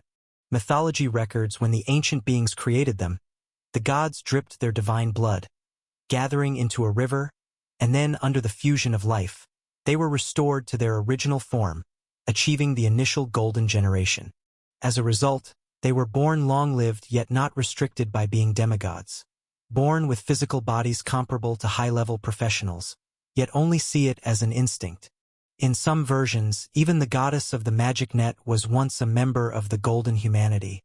The middle-aged man didn't know if this was true, as it somewhat violated the iron law that the golden age only had males.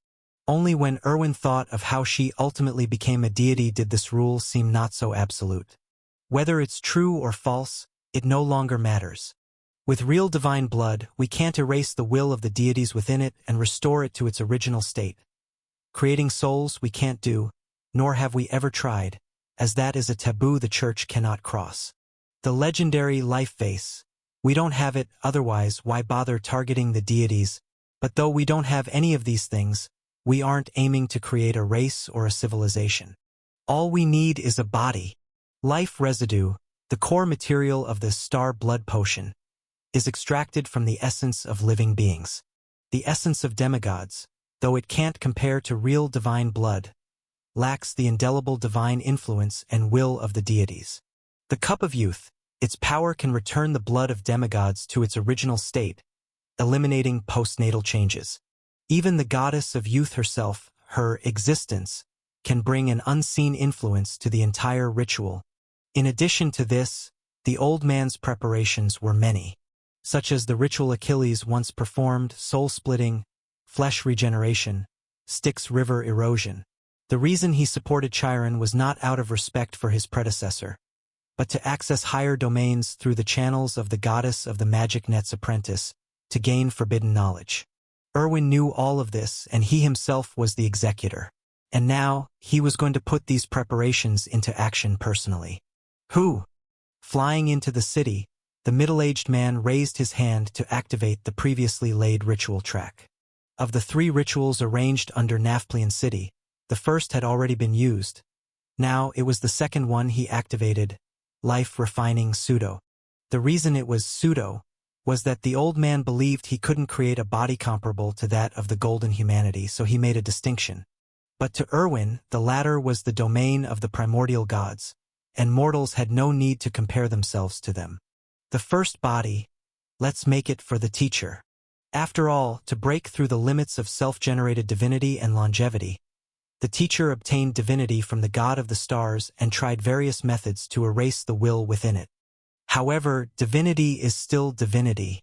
The teacher succeeded, his power broke through, but he also failed because his soul and body didn't undergo the imagined sublimation, though they did become stronger.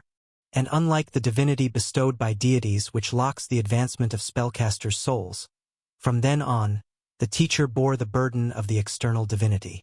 This kind of influence can't be eradicated by simply turning back time. It requires a divine artifact to cleanse. As for me, I'll wait a bit longer. Flying in the air, Erwin sighed softly. According to what the teacher said before, he had only seen 3 genuinely self-generated divinities in his lifetime. The rest had more or less the assistance of divine blood. One was one of the golden humanity who established Silver Moon City, one was Heracles, whom he saw later, and the third was Hermes, who, decades after leaving Silver Moon City, went to Athens. Apart from these, even Theseus, whom he briefly met, had partly received the influence of divine blood. The old man didn't know if the young monarch had later eliminated this influence, but at least at that time he hadn't. Only these 3 people, they might have had divine blood, or simply were mortals, but their divinity was completely unrelated to the deities. But the success of the latter 2 was obscure, so the old man ultimately set his sights on the first person. After all, the origin of witchcraft is mimicking the laws of all things. So his path to free himself from the influence of the old divinity and achieve longevity was to explore the paths of these 3 successful individuals. Come on, life refining. In his heart, the middle-aged man silently invoked the ritual. In the next moment, intricate and ancient array patterns once again enveloped the entire city. Behind him, the old man watched quietly, unsure of what he was thinking. Southeast continent, Silver Moon City.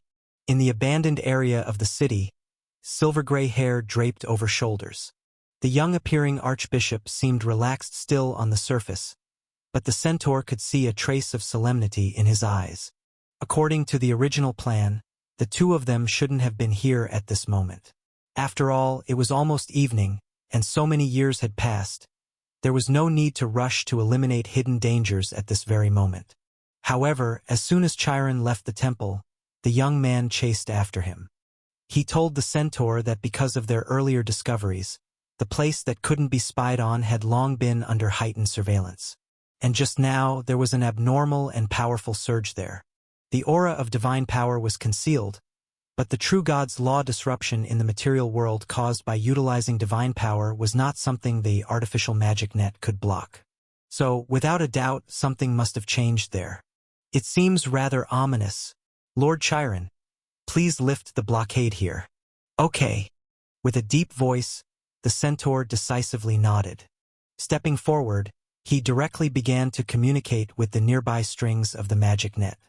Very quickly, along the invisible paths, Chiron's mind flowed freely, eventually connecting with the mystery lock covering all of Silver Moon City. As an apprentice of Hecate, he admitted that his talent in magic was far less than in personal martial prowess, but he smoothly activated the core of the mystery lock, then followed the flow, attempting to control the part enveloping this area. Just as he started, the centaur felt some resistance, indicating that someone had taken measures here to prevent others with authorization from opening the secrets.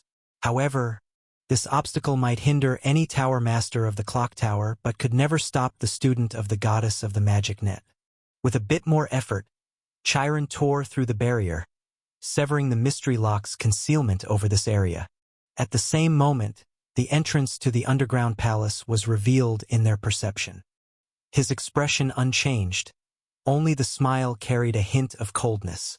The young man patted the centaur's leg, which was as tall as a person, smilingly appreciating the wisdom of the wizards. Very clever, don't you think, Lord Chiron? They built the entrance under the abandoned temple's ground, as no one would strictly search here. Without your help, I wouldn't have suspected this place.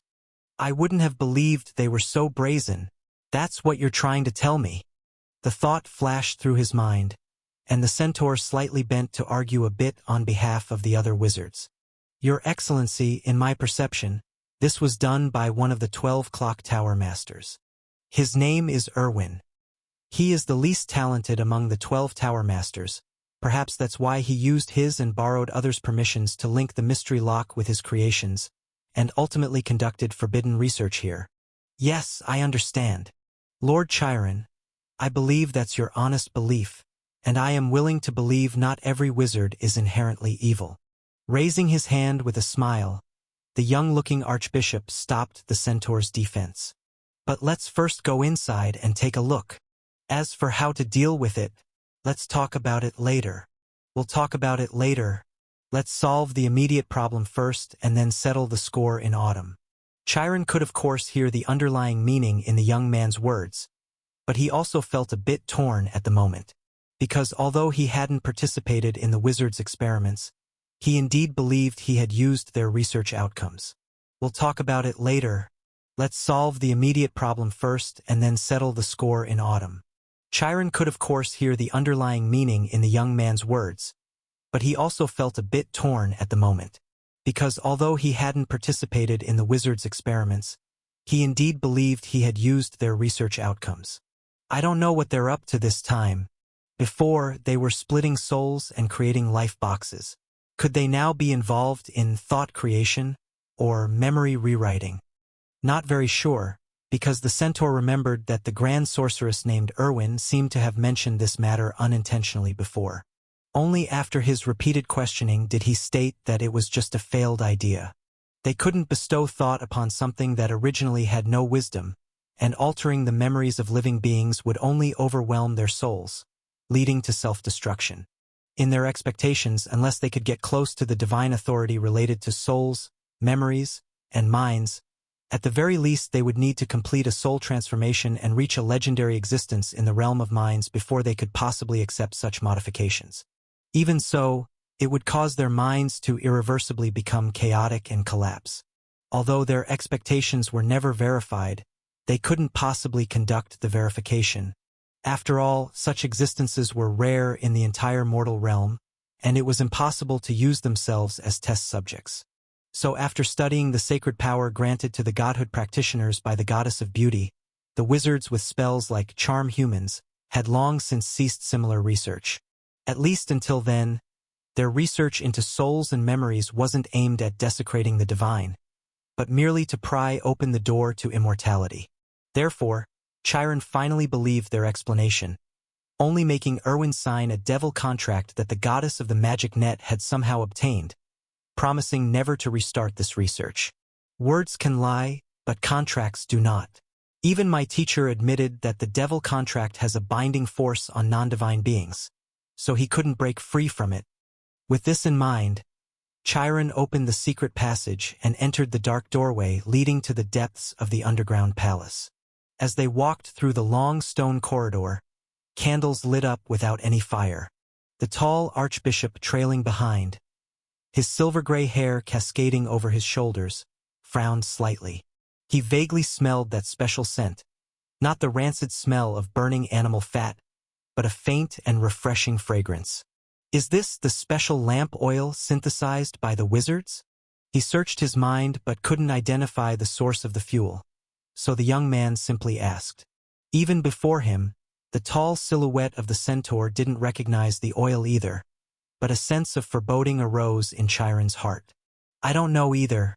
Maybe it's some new technology. Responding honestly, the centaur continued forward. Clip-clop, hooves stepped on the ground, and they didn't know how long they had walked in the stone corridor. At this moment, the centaur felt as if seconds were like years.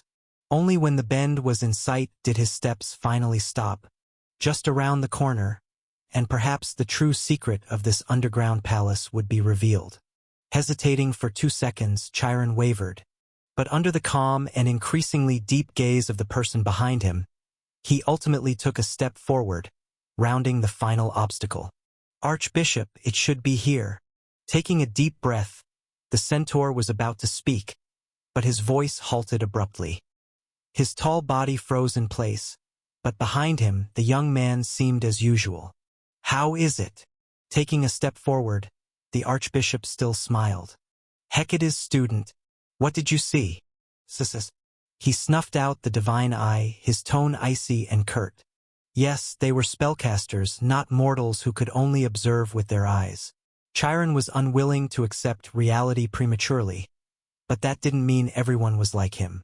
Even though godhood practitioners did not pursue soul power like wizards, as one of the strongest divine magic controllers of the era, the young man had released his eye shortly after entering the underground palace and saw the secret hidden deep within. A cluster of starlight, long since losing its form, hovered in the center of the underground palace. All bindings at once had already gone. The divine aura of godhood and authority still loomed, but in front of it, only a thin contract document lay on the desk. The starlight shone upon endless white bones, but the rules of order had shattered the last resistance of this exhausted deity. The god of the stars Astrius, his divine body was directly destroyed, turning him into a state akin to eternal sleep. Even though his inherent godhood continuously provided him with divine power, as long as the wounds from the law's backlash were not healed, he wouldn't wake up. Of course, for him, this might be the slumber he longed for day and night, but for Chiron, who witnessed this scene, it was a shock to the soul. A true god, the centaur murmured to himself, while beside him, the young man raised his hand slightly, summoning the contract from the desk. The ink was not yet dry. This special ink seemed to have a life of its own, enduring a century while still appearing freshly written, making it impossible to discern the specific year. As for the above content, it appears to have many clauses, but the core is concise and to the point. Cooperate in hunting deities. Share experimental results. Monitor prisoners together. Ultimately, explore the secrets of immortality. What a free, equal, and exploratory profession, wouldn't you say, Chiron? Unmoved by the collapse of Mount Tai or the rise of Deer, the archbishop looked calmly at the copy of the devil contract, with names signed one by one, and spoke lightly. Unfortunately, Silver Moon City does not accommodate such equality, so now mobilize the magic net, trace the spatial marks here. Don't tell me you can't do that. And from this moment, revoke the clock tower's control over the mystery lock. If anything similar happens in Silver Moon City from now on, then you, Chiron, are their accomplice. Without a reply, the centaur beside him silently complied. As he further invoked the powers of the mystery lock, although destruction was far simpler than annihilation, in the nearby void, a portal with a silver glow began to materialize, slowly returning to its original state. Watching this scene, several divine messages were sent out by the young man. He stepped through the space gate after the divine glows flashed over his body, having made all preparations. This is what a wizard is. Perhaps she was right. The church has indeed been too lenient. Although it's likely too late, I still must see it for myself. Without the protection of the mystery lock, without the power to resist the shadow of the Book of Ages, which Tower Master is really the mastermind behind all this? Chiron, what do you think? Despite his words, the seemingly young archbishop had already prepared for a fruitless return. Since the other party had come this far, they must have thought of their escape route. But whatever path one treads, it will leave traces. Even means to evade pursuit inherently leave clues. Moreover, if the opponent's methods are not so effective, he will just bring them back and judge their crimes before the master. Nauplian, well-preserved yet deathly still within the city-state. Runes densely covered the void. Under the manipulation of the middle-aged wizard, rare materials ascended into the sky one by one. They twisted, deformed, fused, and sublimated under the power of the ritual, ultimately becoming a mysterious substance. The blood essence of many demigods floated beneath a golden cup, the impurities driven away and the essence restored to its prime by drops of the fountain of youth. Gradually, as time passed, a naked humanoid form began to take shape, young, robust, strong, and perfect. Vigorous life force emanated, causing seeds to sprout and withered trees to bud. The toppled goblet was set upright again, the last mouthful of the fountain of youth rippling at the bottom. The remaining divine blood essence fell into the cup, dyeing the light blue divine water red. a rich fragrance spreading from it. The unconscious goddess of youth lay faint beside it, holding her divine artifact in hand under an invisible force. Watching from afar, the old man clutched his chest. Feeling his own weakening life, he issued his final command to his student. "Come, Erwin, it's time. Life and death will be exchanged here. This is the greatest miracle of mortals this century." "Yes, teacher." Understanding what he had to do next, the middle-aged man stepped before the old man. After a brief hesitation, he drew a long sword burning with black flames and engraved with intricate patterns from the void. "Nine-ring sorcery, destruction demon sword." The old man spread his arms, welcoming the blade.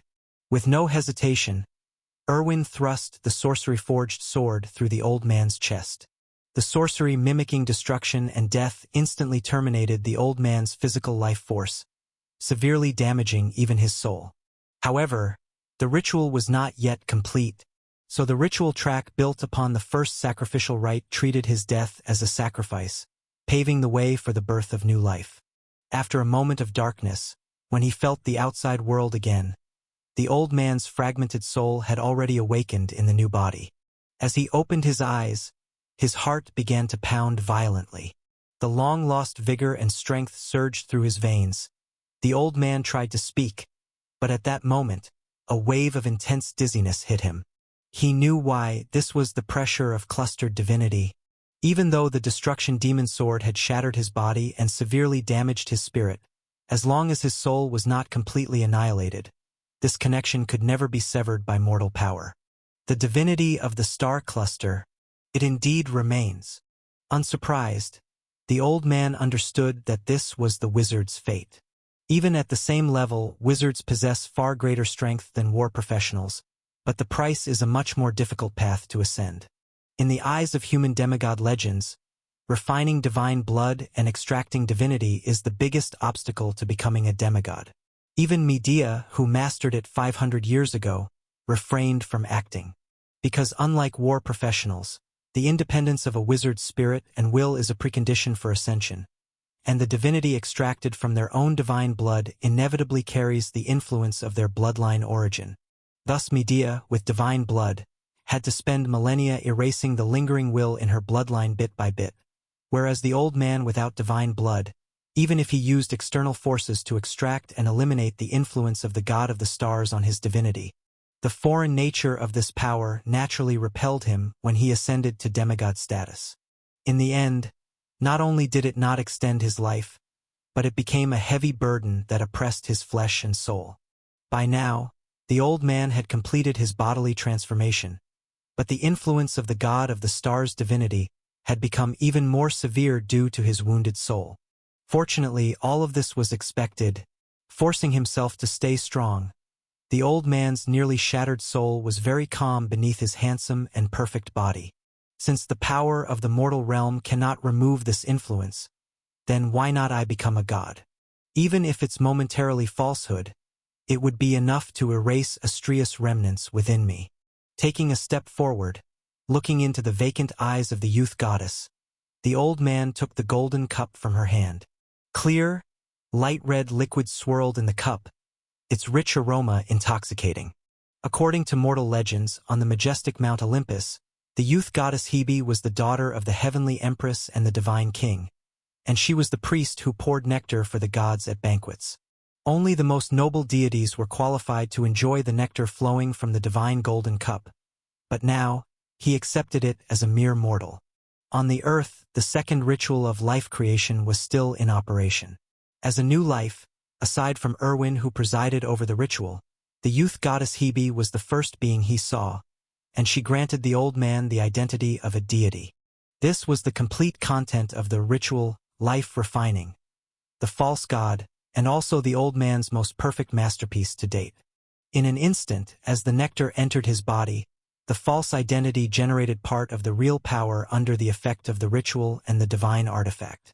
And in the old man's soul, strands of starlight were completely removed at the same time, with the previous damage caused by the destruction demon sword also being repaired.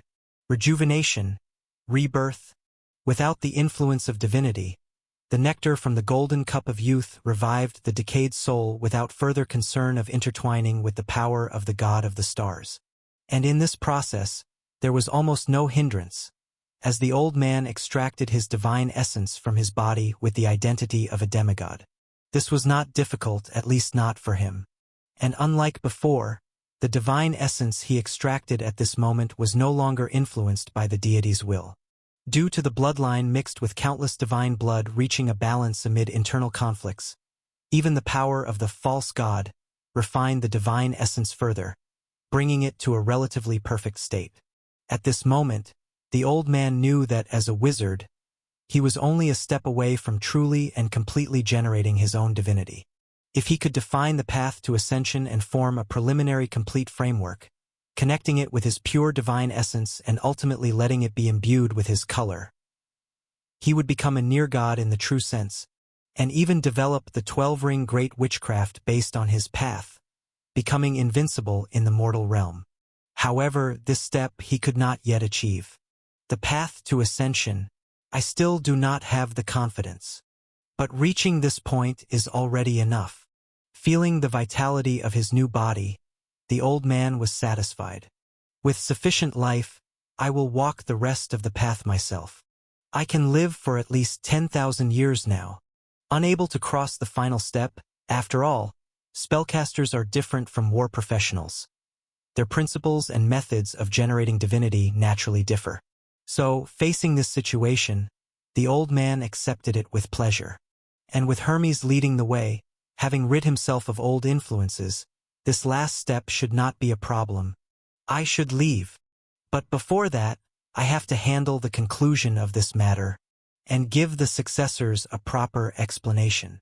Looking down at the city below, the old man glanced at his student beside him, then gently slid his finger. Nafplio had 3 rituals, 1 sacrifice to the gods, 1 to himself. Now it's time for the 3rd.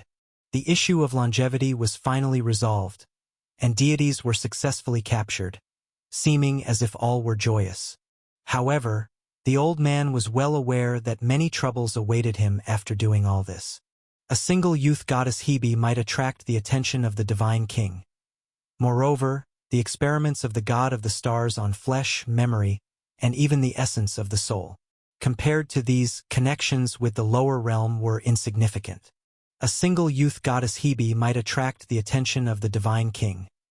Moreover, the experiments of the god of the stars on flesh, the issue of longevity was finally resolved, and deities were successfully captured, seeming as if all were joyous. However, the old man was well aware that many troubles awaited him after doing all this. A single youth goddess Hebe might attract the attention of the divine king. Moreover, the experiments of the god of the stars on flesh, memory, and even the essence of the soul, compared to these connections with the lower realm, were insignificant. He had not considered finding himself a backing, but this idea was quickly dismissed, because he knew that no force would believe in his loyalty once they knew what he had truly done. Even hell, which trusted in contracts the most, the old man only made a deal with some of their kind to exchange for a contract that sold his soul in an alternative way. If he failed today, he would decisively end his own life, not giving anyone the chance to judge him, but instead let the demons fulfill the contract and actively take away his soul. Though dealing with demons was indeed brain-draining, and despite the chaos of demons being even more incompatible with wizards, he would have no choice at that moment. Fortunately, he finally succeeded, and that contract became his opportunity for future exploration of the abyss, rather than a one-way ticket with no return. As for venturing in himself now, he better not. The chaos of Tartarus might serve as a reference, but it would never pave a proper path for ascension, unless he intended to abandon wisdom and tread the path of the abyssal demon lord.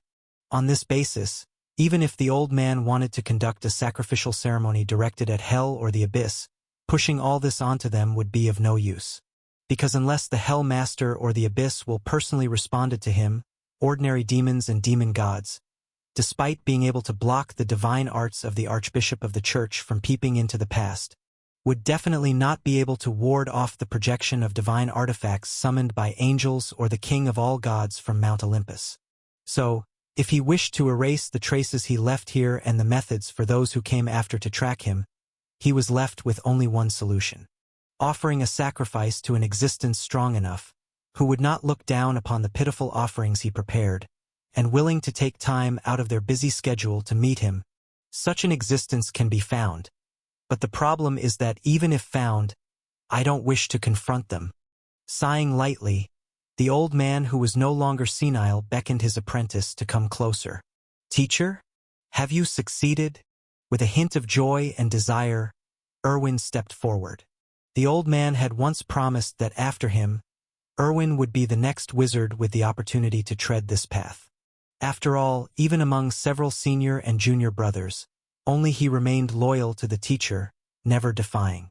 Though part of this was due to his insufficient ability to act independently, it was the deeds that mattered. In terms of loyalty, no one in the world was perfect. He had carried out every task entrusted by the teacher excellently, and that was enough. And seemingly as he thought, the old man slowly nodded. "Yes, Erwin, I succeeded, and as I promised you before, as long as you handle the tasks I assign, you will be the next me." "Thank you, teacher." Unable to conceal his excitement, as the actual host of the ceremony, no one understood the old man's current state better than Erwin. The perfect demigod, whether in body or other aspects, if one could find a real and feasible path, then the purest divine nature and the gate to ascension would open for him. Strictly speaking, the old man couldn't truly generate divine nature only because he was a wizard. After all, spellcasters and war professionals inherently differ fundamentally.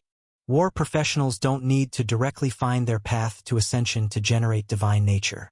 If they wish for their divine nature to be akin to a true god, possessing indelible will and influence, a naturally existent shortcut is directly merging it with the will that has condensed and sublimated to the extreme.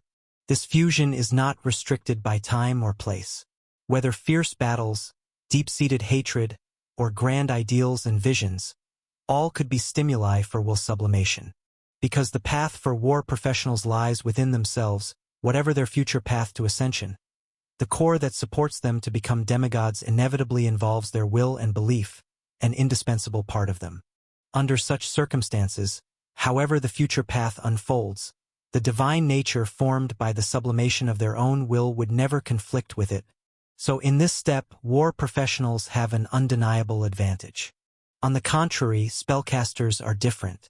Condensed and sublimated to the extreme, will and belief can be regarded as the first step to ascension for war professionals, one of their essential prerequisites. For wizards focused on seeking truth from the outside world, even mind magic is built upon the analysis of rules and orders. No wizard would suddenly become strong due to a burst of willpower during a battle. This is the fundamental difference from the later debates of idealism and materialism, and has 3 points of similarity. This is why spellcasters must find a feasible path and establish a general framework, using the feedback from laws to prove that their direction is correct. Only then can they merge the crystallization of their wisdom and inspiration with the divine, completing the final transformation through sublimation. One advances on the right path while the other can skip classes and make them up later. This is the difference between spellcasters and war professionals.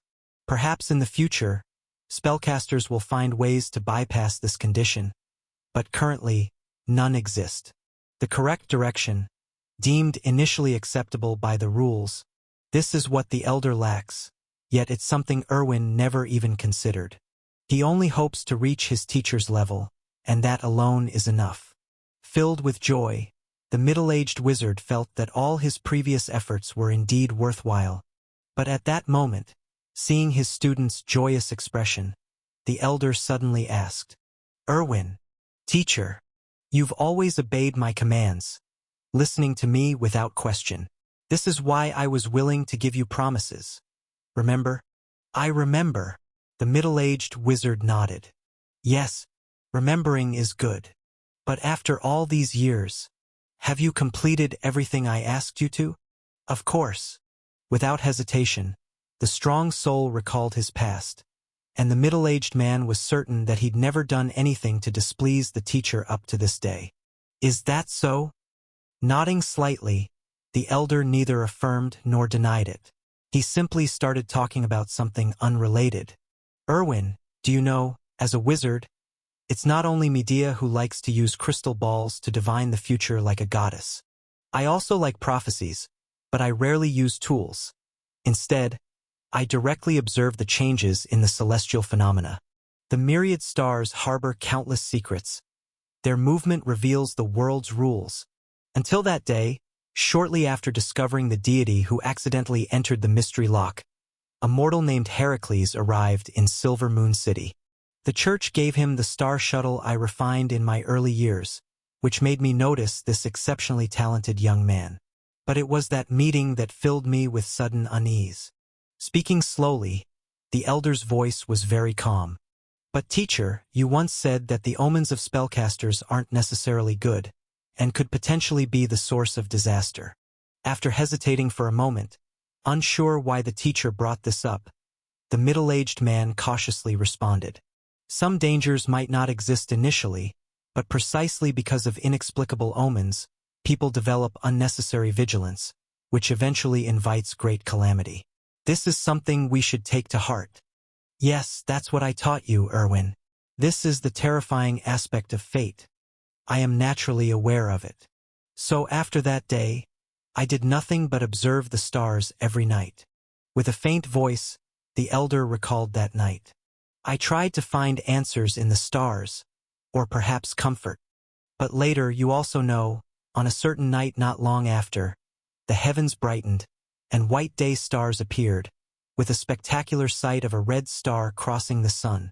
A large fire star, originally wandering deep in the starry sky, shattered into pieces near the sun, its remnants turning from red to brown, accompanied by the falling fire descending upon the mortal realm. This was an ominous sign, a disaster of revelation. Unfortunately, the deity we had imprisoned happened to be Astrius, the father of stars. Teacher, listen to me. His voice suddenly raised. The elder interrupted decisively. Walking in the air above the ruins of the city, his breathing was heavy. I don't know what this celestial phenomenon means, whether it's a portent of fate, indicating my destruction, or a reminder from him, warning me of impending disaster. No one can clearly explain this, not even the goddess of the magic net herself, who once said that fate never explains to the observer. It only reveals a glimpse inadvertently, then mocks and plays with you when you cannot help but pursue it. So, with no clear answer, I had to find it myself, to search myself, and eventually, I arrived at the beginning of everything, the underground palace where the deity was imprisoned. After all these years, Erwin, tell me, turning to the middle-aged man, the elder asked word by word, why did I take such a huge risk to imprison a deity beneath Silver Moon City, under the eyes of the church and other deities? Is it because I enjoy dancing on the edge of a knife? No. It's not that. Not knowing where things went wrong, the middle-aged wizard felt a bit frantic and could only rack his brains to think. During the Typhon disaster, you were not yet a demigod, and your mind couldn't observe the complete 12-layer structure of the magic net. Without the mystery lock's help, the artificial magic net at that time couldn't have contained a true god. And with the god of sun patrolling the sky daily, we couldn't guarantee to hide from his gaze every time.